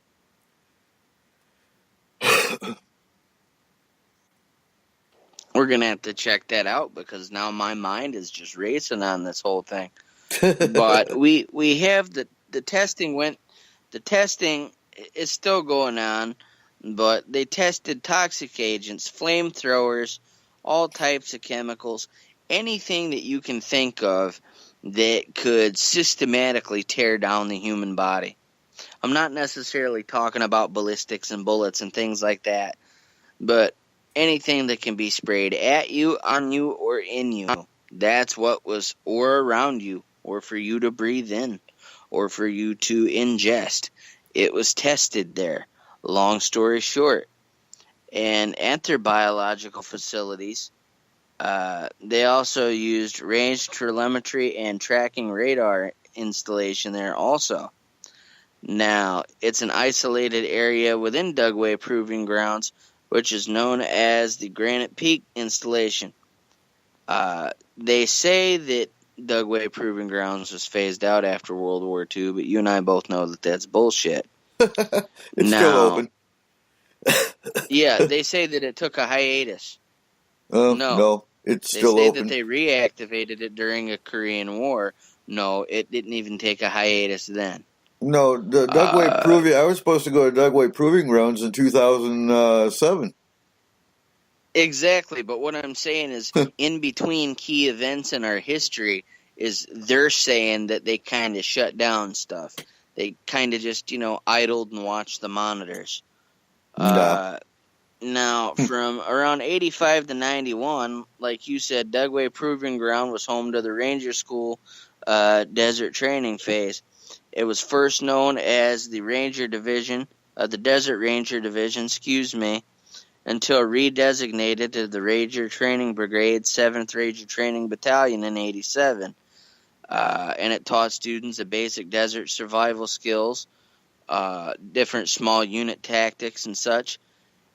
But then the program was moved to the original site at Fort Bliss, Texas, where it was deactivated in 1995. 2004, the Genesis NASA spacecraft was directed to impact into the desert floor near DPG because the topsoil there is similar to talcum powder. And they thought that it would thus cushion the impact. Now, what happened was the accelerometer was installed backwards. The spacecraft went ass over tea kettle, malfunctioned upon re-entry, and it basically screwed up the air retrieval. So fast forward to 2011, more recent history. Placed on lockdown. Why was it placed on lockdown? Al Vogel, the public affairs specialist for the installation, he said that lockdown began at 5:24 p.m. People weren't allowed to leave. Other people were told not to come to work. They said, oh, nothing's wrong, nothing to see here, just a little mishap. Now, a little mishap anywhere and a between biohazard? 1,000 to... Yeah. That's like There's saying, about oops. 1,000 to 1,400 people there. Yep. But what happened was a loss of a vial containing VX nerve agent. So that whole loss of that vial caused that lockdown. Yeah. Now, they found the material and said, well, nothing happened. I'm sorry. It was mashed potatoes, and we labeled it as baked potatoes. We fucked up on the label. My God. If that's the case and our government goofs up like that, then maybe we need to rethink our position on exactly how elite they are, that if we could believe... I mean, I know people make mistakes, but someone working that high up you'd think would be put through the ringer. And if they're not, then I don't even know as I want that person operating a microwave or doing anything that involves walking upright. No, that tells me that, yeah, there's a lot more going on than just a missing vial. Because makes you wonder. An oops? No. that colonel would have been relieved. PAO, whatever. Public affairs, nah. Yeah, that was disinformation. It's scary to think. It's scary to think on a more cynical and sick side on this and say perhaps that thing went missing as a roundabout way to lock them down. Oh, I heard myself.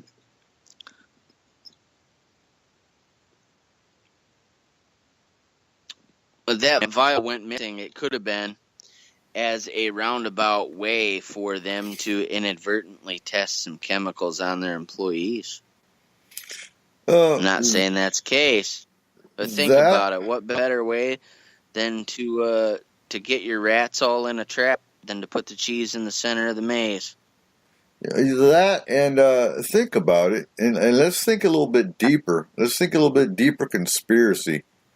So bio, and think X-Files, because I remember specifically an X-Files episode where they're putting alien diseases in honeybees. Mm-hmm. So, I mean, you're talking Dugway, Area 52. Could be biohazard, could be alien material as well. We just don't know. But things that make you go, Mm-hmm. We already discussed the sheep, where just about 6,000 sheep were killed. Now, let's see. I got a quote from a study of the U.S. General Accounting Office, and they put out a report back in 94, and it said that between around 1940 and 1974, the Department of Defense and other security agencies performed quote-unquote 100, perhaps thousands of weapons tests and experiments. And the quote reads, Dugway Proving Ground is a military testing facility located approximately 80 miles southwest of Salt Lake City. For several decades, Dugway has been the site of testing for various chemical and biological agents. From 1951 through 1969, hundreds, perhaps thousands of open-air tests using bacteria and the viruses that cause disease in human animals and plants were conducted at Dugway. It is unknown how many people in the surrounding vicinity were also exposed to potentially harmful agents used in open-air test at Dugway. AKA chemtrails.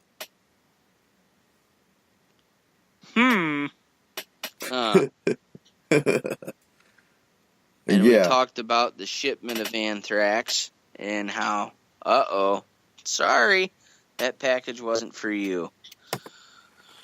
Wow. Now, because of the attention drawn to Area 51, Dugway Proving Grounds got a little wet on this too. Different UFO researchers, citizens, they think, okay, there's covert operations regarding the testing. There's got to be aliens somehow. They say that some of these operations, and basically it was confirmed in what you just said because they put the alien viruses in the killer bees. Mm-hmm. And the Desert News reported that Dave Rosenfeld, president of Utah UFO Hunters, had said, numerous UFOs have been stored and reported in the area in and around Dugway. And military aircraft can't account for all the unknowns seen in the area. We've said that to begin with. Mm-hmm. I made the point when I did a previous show, The Quickening. The identification of what a UFO is doesn't always necessarily mean alien. An insect could have flown at my head. Could have been a bee, could have been a mosquito, could have been a wasp. I don't know. All I know is I swatted at it real quick and it went away. In the technical standpoint, that's a UFO. So you got to think about that. UFO doesn't always necessarily mean alien. And that's a scary part. As far as information on Dugway, That's about all I have, unless there's anything that you want to add to it. No, that pretty much covers it. Again, we can always go back on other shows and pull up information we find later on, because as most of you know, I've still got 500 videos to go through from Dante, and he's covering every aspect of conspiracy, right down to cryptozoology in some cases, which we will get to. And actually, our special edition show we are pulling in Markham, we are pulling in Corey Ruiz of Forest Moon Paranormal, and we are pulling in Seth. We are going to do a roundtable and talk about everything from alien history of this planet to, hell, you name it. I'm going to have about 200 pages of notes, and it's going to be a series of shows, I'm pretty damn sure. And these are things that are going to make you go, oh my God, because they're doing that to me right now. And I don't just take one guy's word for it, like some people think I do.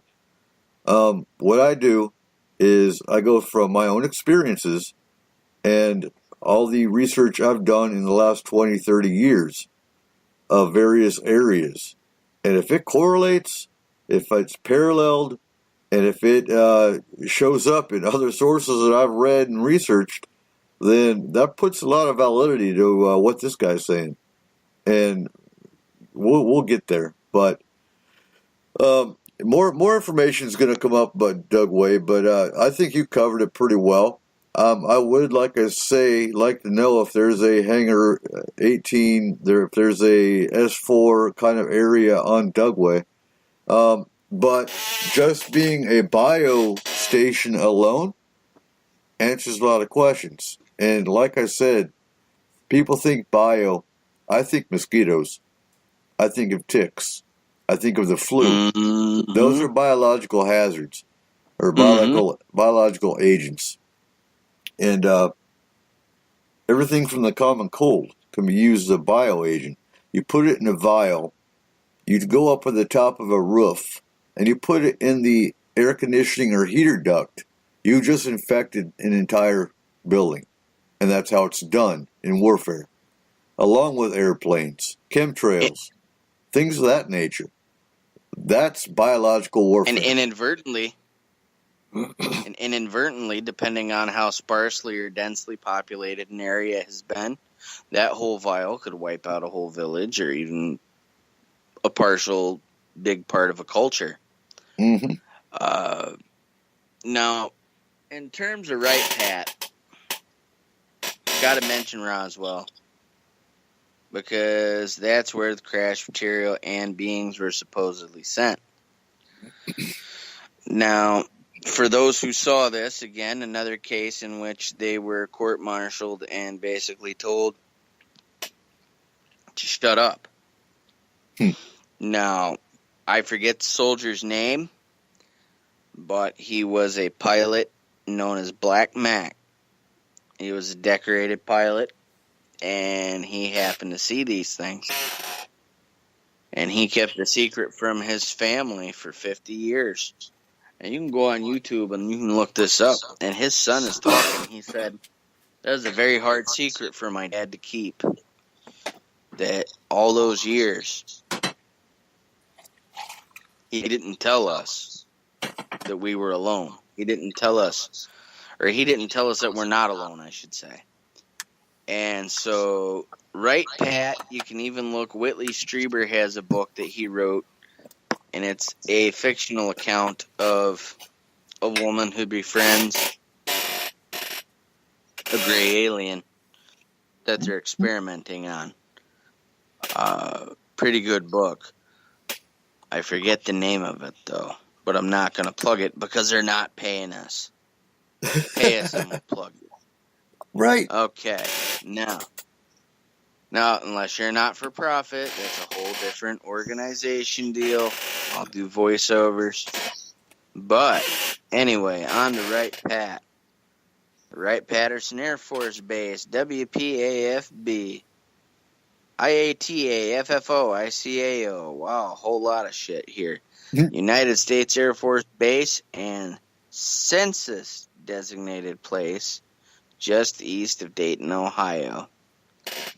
It includes both Wright and Patterson Fields, which were originally Wilbur Wright Field.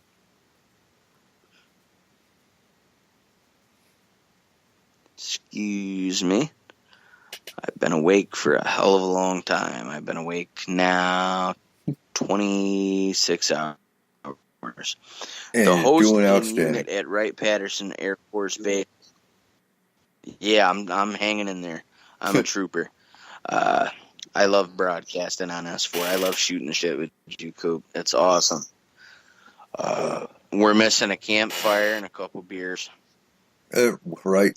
And in Washington State, where it would be legal if I was there with you. The host unit at Wright-Patterson Air Force Base is the 88th Air Base Wing, assigned to the Air Force Life Cycle Management Center. Now, the base's origins began with the establishment of Wilbur Wright Field, May 22nd, and McCook Field, November 1917. They were both established by Army Air Service as World War I installations.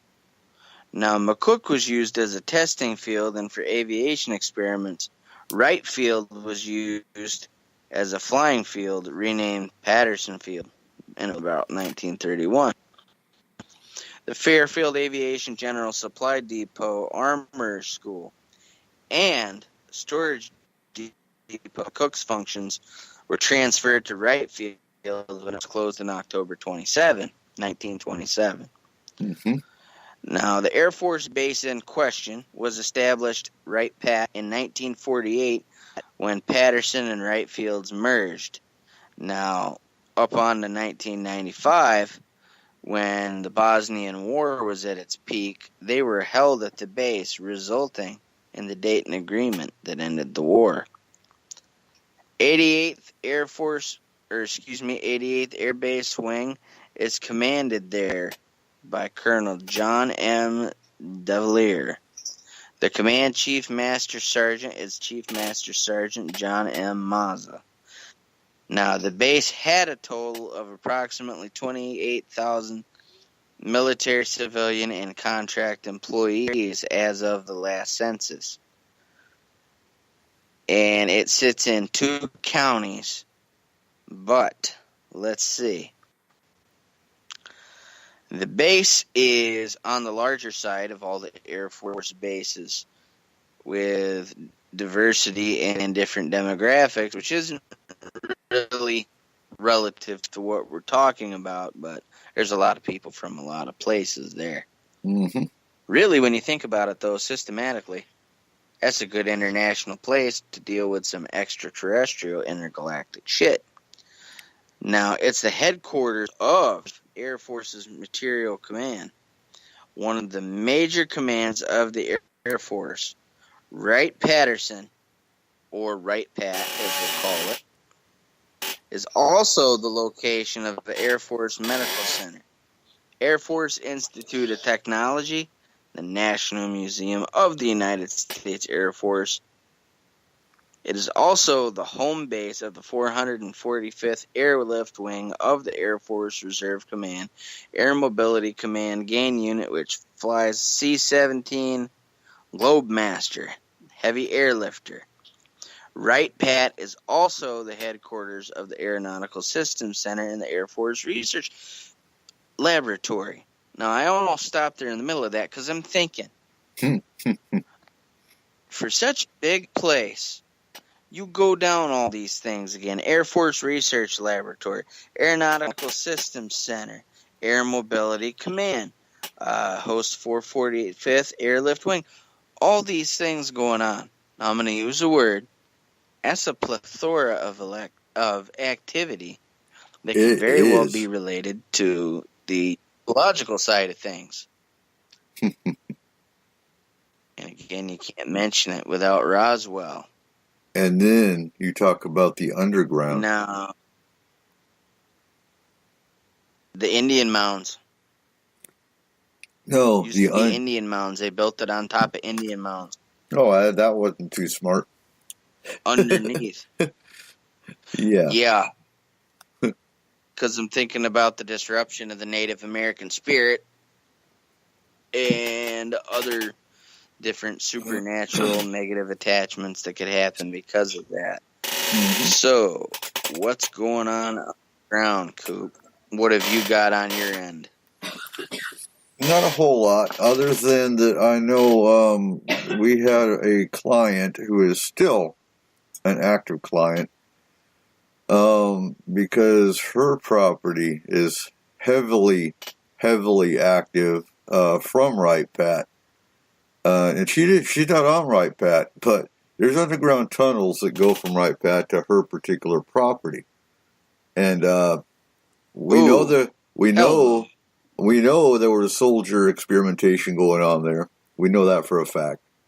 That's not even in question because we dealt with a spirit of one that was in her attic. And Super Soldier Project was supposed to have gone on there. So we know for a fact, that there is underground bunkers, tunnels that goes all over underneath Right Pat.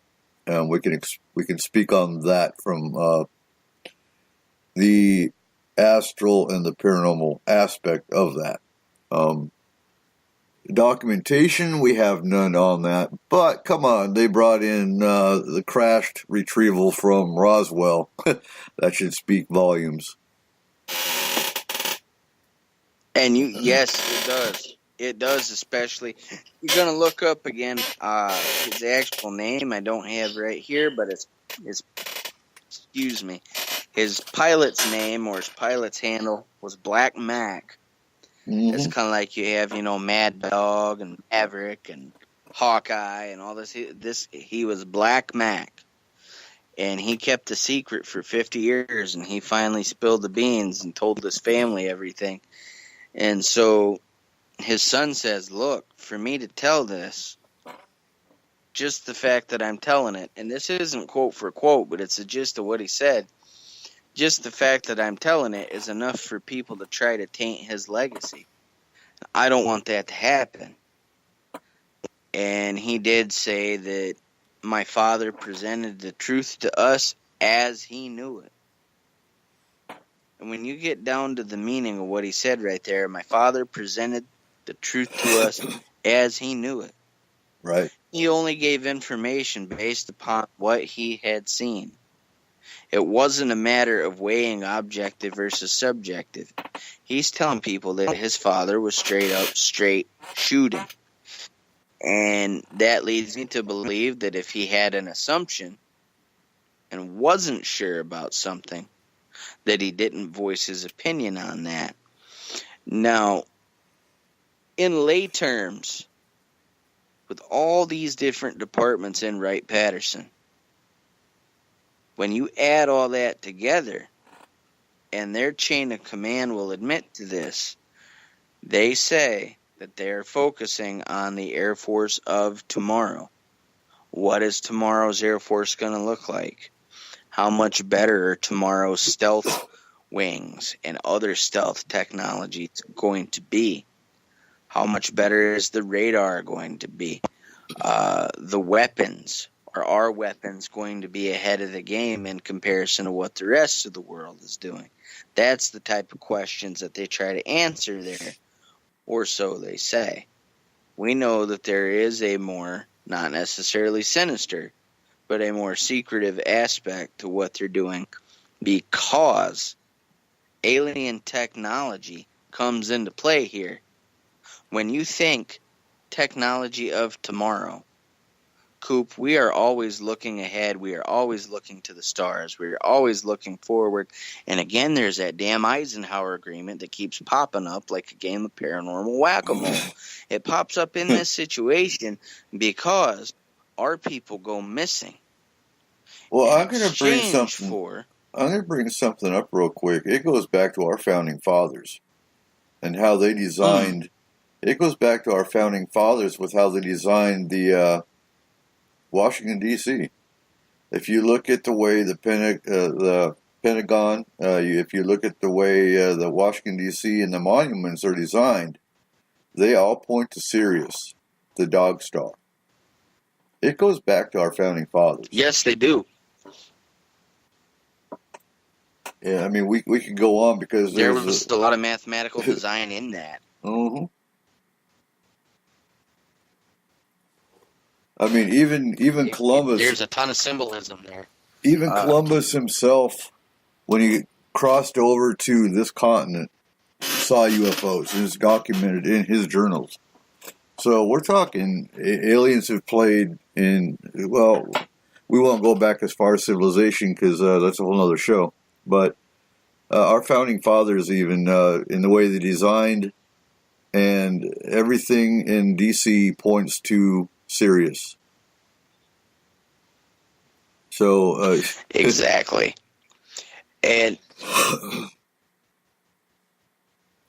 the design, the fact that it points to Sirius, there's so many indications there.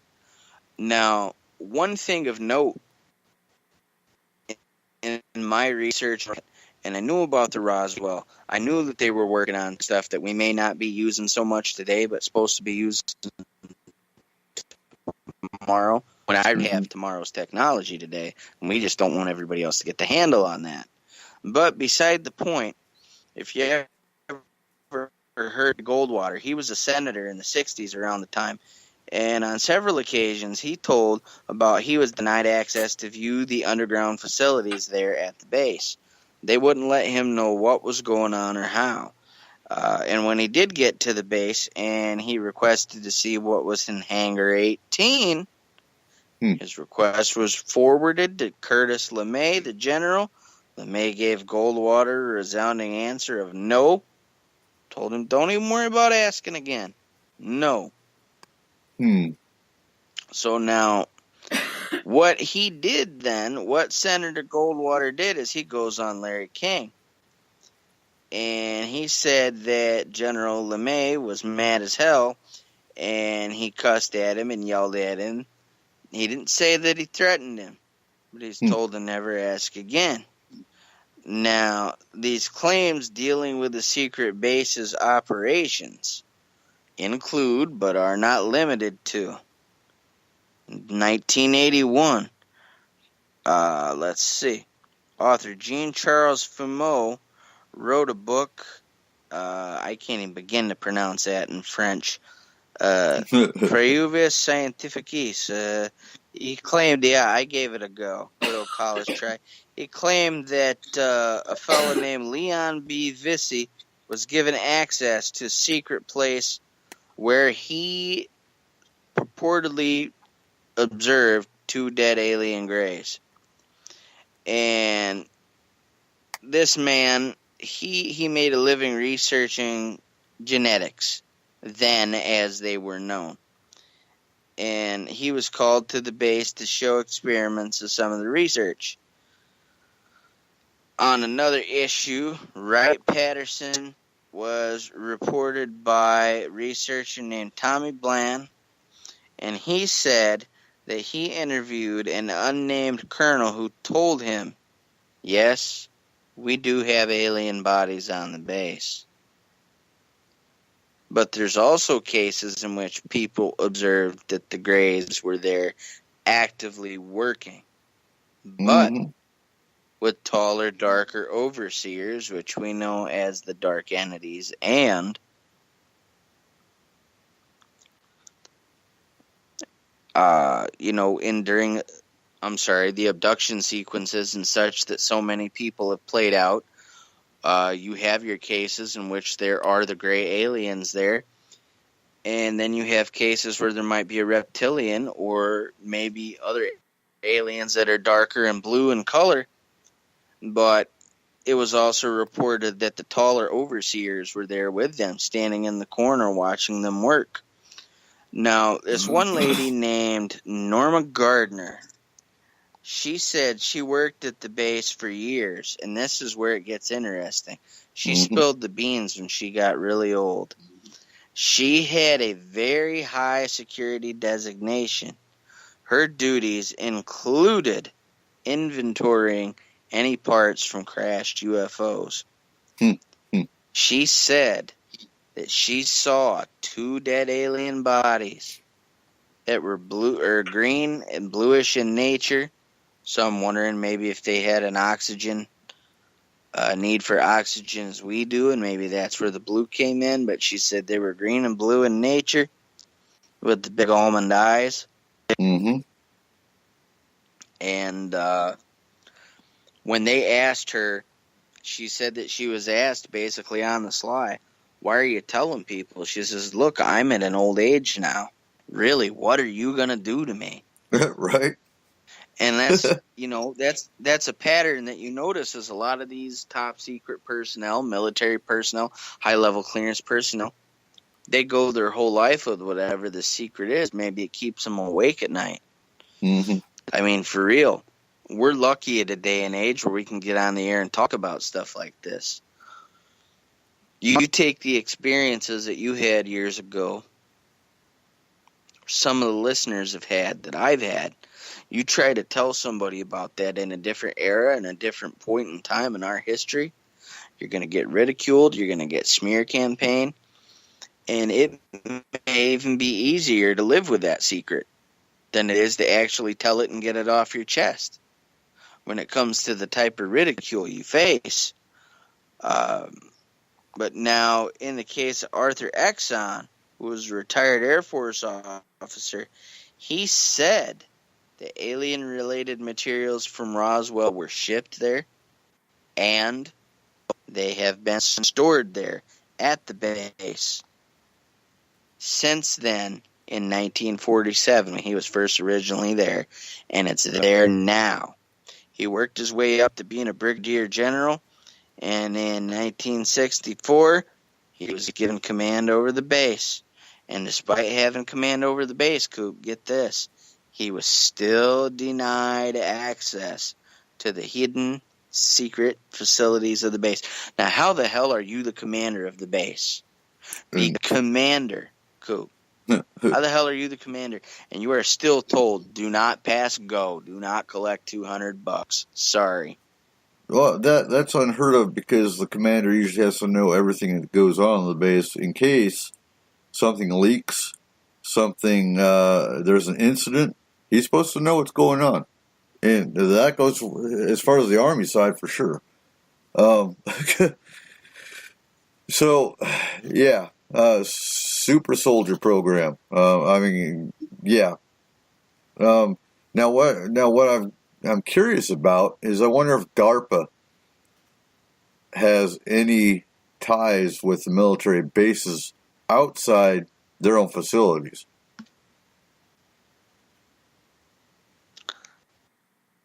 That considered how closely they've worked together with things.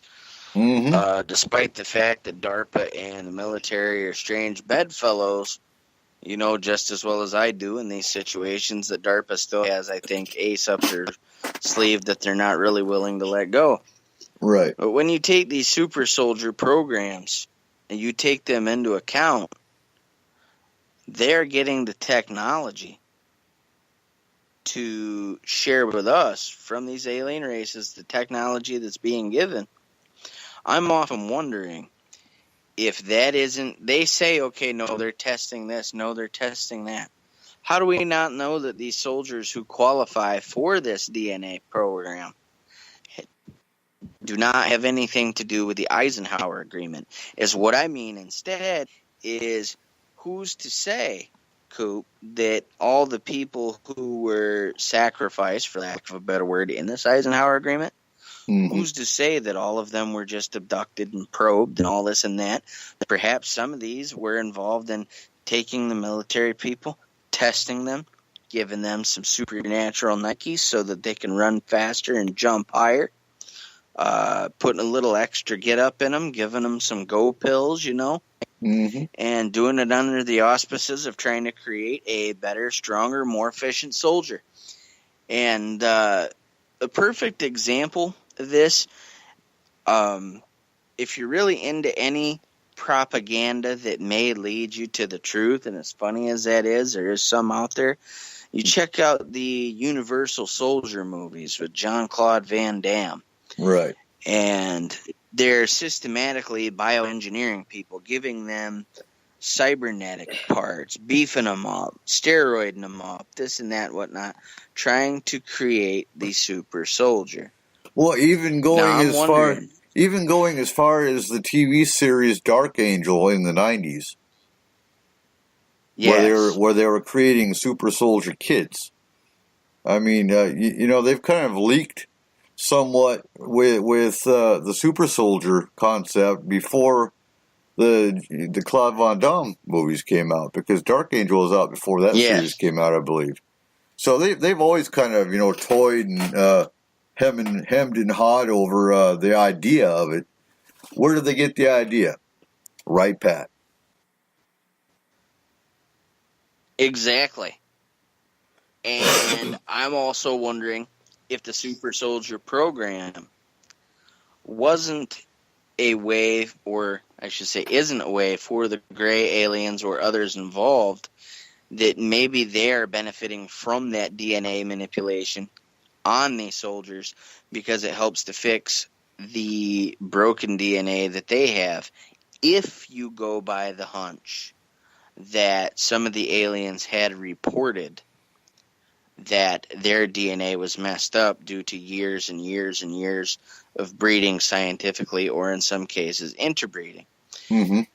And from a medical standpoint, really, it makes a lot of sense. Like, okay, let's say a woman is going to go have a baby and she decides she wants to go to a sperm donor.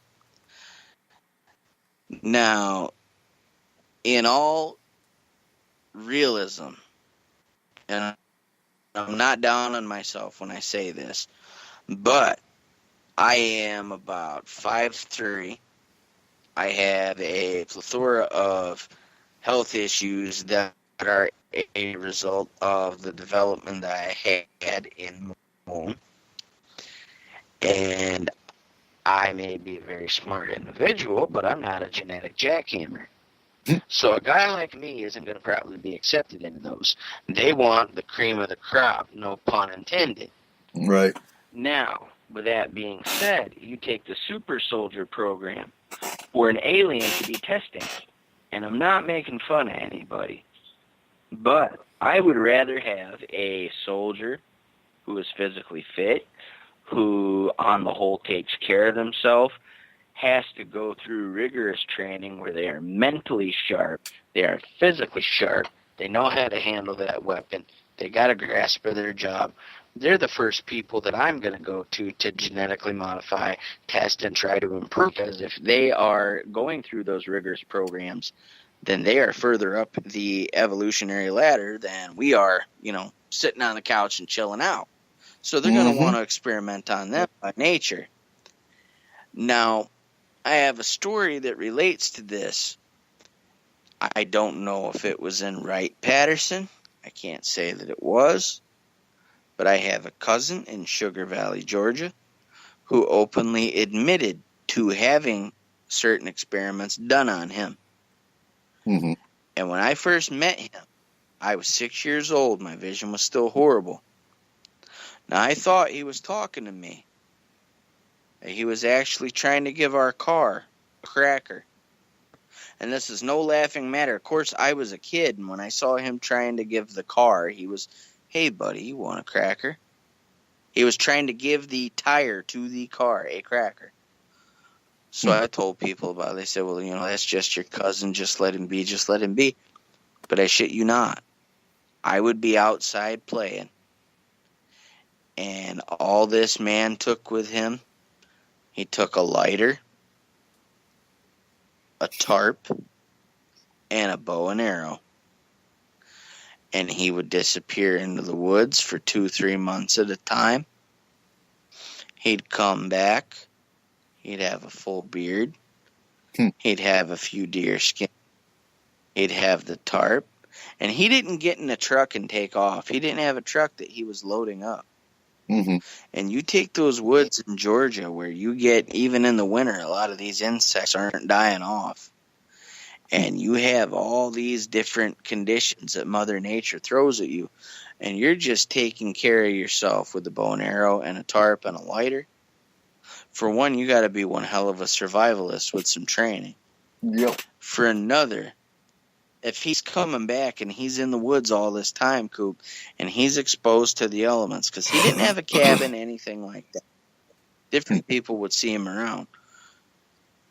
And when you think of this, what that comes to is what type of genetic engineering did he go through that allowed him to withstand the things that if you or I are going out into the woods, we're coming back home with a cold, we're coming back home with a flu, depending on something small, like if we didn't properly cook that squirrel, we're coming home with a case of dysentery. And Right. this guy strolls home like he just got through with a tenure at Disneyland. Hmm. So you have to take that into consideration. Oh, most And definitely. at Right Pat, these programs that are going on had also been rumored to create our most notorious soldiers and super soldiers who were responsible for some of our nasty black operations that we don't want to talk about, because supposedly if they're black ops, they don't happen. What happens at Right Pat stays at Right Pat. But You take our assassins. I also want to bring up, though, and it's a whole other show to discuss it, but I believe the Super Soldier Project was brought over from the Nazis. Because I know Hitler himself was also toying and experimenting with the idea of super soldiers. Now, I have a theory that more than likely Paperclip, again, was involved with the Super Soldier Project. They gave him a facility at Right Pat. Here you go. Have fun. Create us some super soldiers like you're doing in Nazi Germany. So that would be my hunch, because Nazi Germany actually started the super soldier idea back when Hitler was in power. Well, I can tell you nowadays what's going on with Right Pat is there's actually in the news some of the Marines and such who had been around there are shipping around some very unmentionable photos of other soldiers, and it's raising a stink because of security clearances and stuff like that. It's really making them look bad. And a lot of people say, well, what does this have to do with a conspiracy? All right, think about this. That's drawing attention to them to begin with. That's also drawing the wrong kind of attention. And so if I type in, nude photos, Wright Patterson. Well, next thing you know, you start typing in Wright Patterson. Other stuff's going to come up. Wright Patterson aliens, Wright Patterson experiments. Oh my God, they inadvertently brought attention on themselves through being irresponsible, which brought attention to the things that they're doing on the base. And so I wouldn't be surprised if some of these people involved didn't wind up dead or don't wind up dead in the future. Yeah. Because again, what's the way the government deals with people? You either end up dead or you end up with no cred. That'd make a shirt. No cred or dead. You pick. Right. Anyway, we got to start wrapping this up. I want to bring up the fact, too, that we discussed 4 somewhat top secret facilities. But every base in the military has secrets. We haven't even talked about Norton Edwards Air Force Base and Norton. We're not even, Fort Lewis. I could tell you horror stories about Fort Lewis. There's areas of Fort Lewis you don't go. You got Fort Benning. That's where the School of America is. It's not a conspiracy. It's fact. The School of America is a terrorist training school. Saddam Hussein's been there. Bin Laden, I believe, was there. It's a foreign training school. Then you got Fort Bragg. Fort Bragg's home of Delta Force. Fort Bragg's home of the Special Forces. And every base has a Ranger battalion. So we just brought you up 4 of them, and 2 of them aren't even military. They're, actually, Area 51's technically on a military facility, but it's not. Pine Gap is a joint forces government facility, so it's not military directly. But we could sit and talk about any base, and there's some kind of secret going on there, guaranteed. Definitely. You got anything else about Right Pat? Not necessarily Right Pat per se, but I did want to add one for a minute in brief to leave the listeners thirsty for a little bit of research. Maybe they can return to you and I. One that didn't make this list, and I was pretty surprised, was Dulce, with the Chimera experiments underneath the ground. And at different levels, supposedly the further down underground you go, the weirder and weirder and weirder it gets. Well, Dulce's from chimeras. Yeah. Dulce's where you had the vats of blood and body parts that the reptilians were keeping. Yep. And where the and where the Dulce Wars happened with Philip Schneider and 2 Canadians that did survive, and they actually got taken back to Canada and kept in convalescent centers. And them and Philip, who isn't with us obviously, but and I don't know about the Canadians. I had Dave from Spaced Out Radio was going to try tracking them down, but nobody could talk to them. I don't know if he ever tracked them down or not, or I don't even think we had names for them.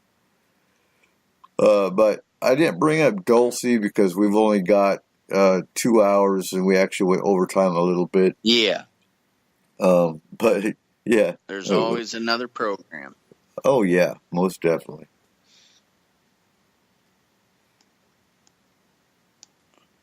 And I'm glad that we did this one. Very informative. The research challenged me. I enjoyed it. I hope that the listeners enjoy it. This is just awesome. So another good show under the belts. And hopefully we get that panel going. I'd like to have a few of us on every time we could do this. This is great. I love the hell out of it. And for all you listeners and everybody who messaged me and gave me good well wishes and everything like that, I really want to take this time to thank you guys from the bottom of my heart. I have been dealing with some issues with my vision loss. I am working around that. I have a terrific support system, and I'm not losing hope on this because of the support from my friends like you guys and my family. So I have nothing further to add that would be of any value to you guys. So I'm going to give you guys a good night, and I'm going to hand the final thoughts over to Coop. All right. And you did awesome. I turned the show pretty much over to you because I handed the research to you. I'm researching other areas, like I said earlier, and those will come out for damn sure. And again, they'll be mind-boggling. But that's what we do on S4. We blow your mind. That's the intention, and to get you starting to think. We're expanding. We're growing more every day. So until next week, y'all have a good night.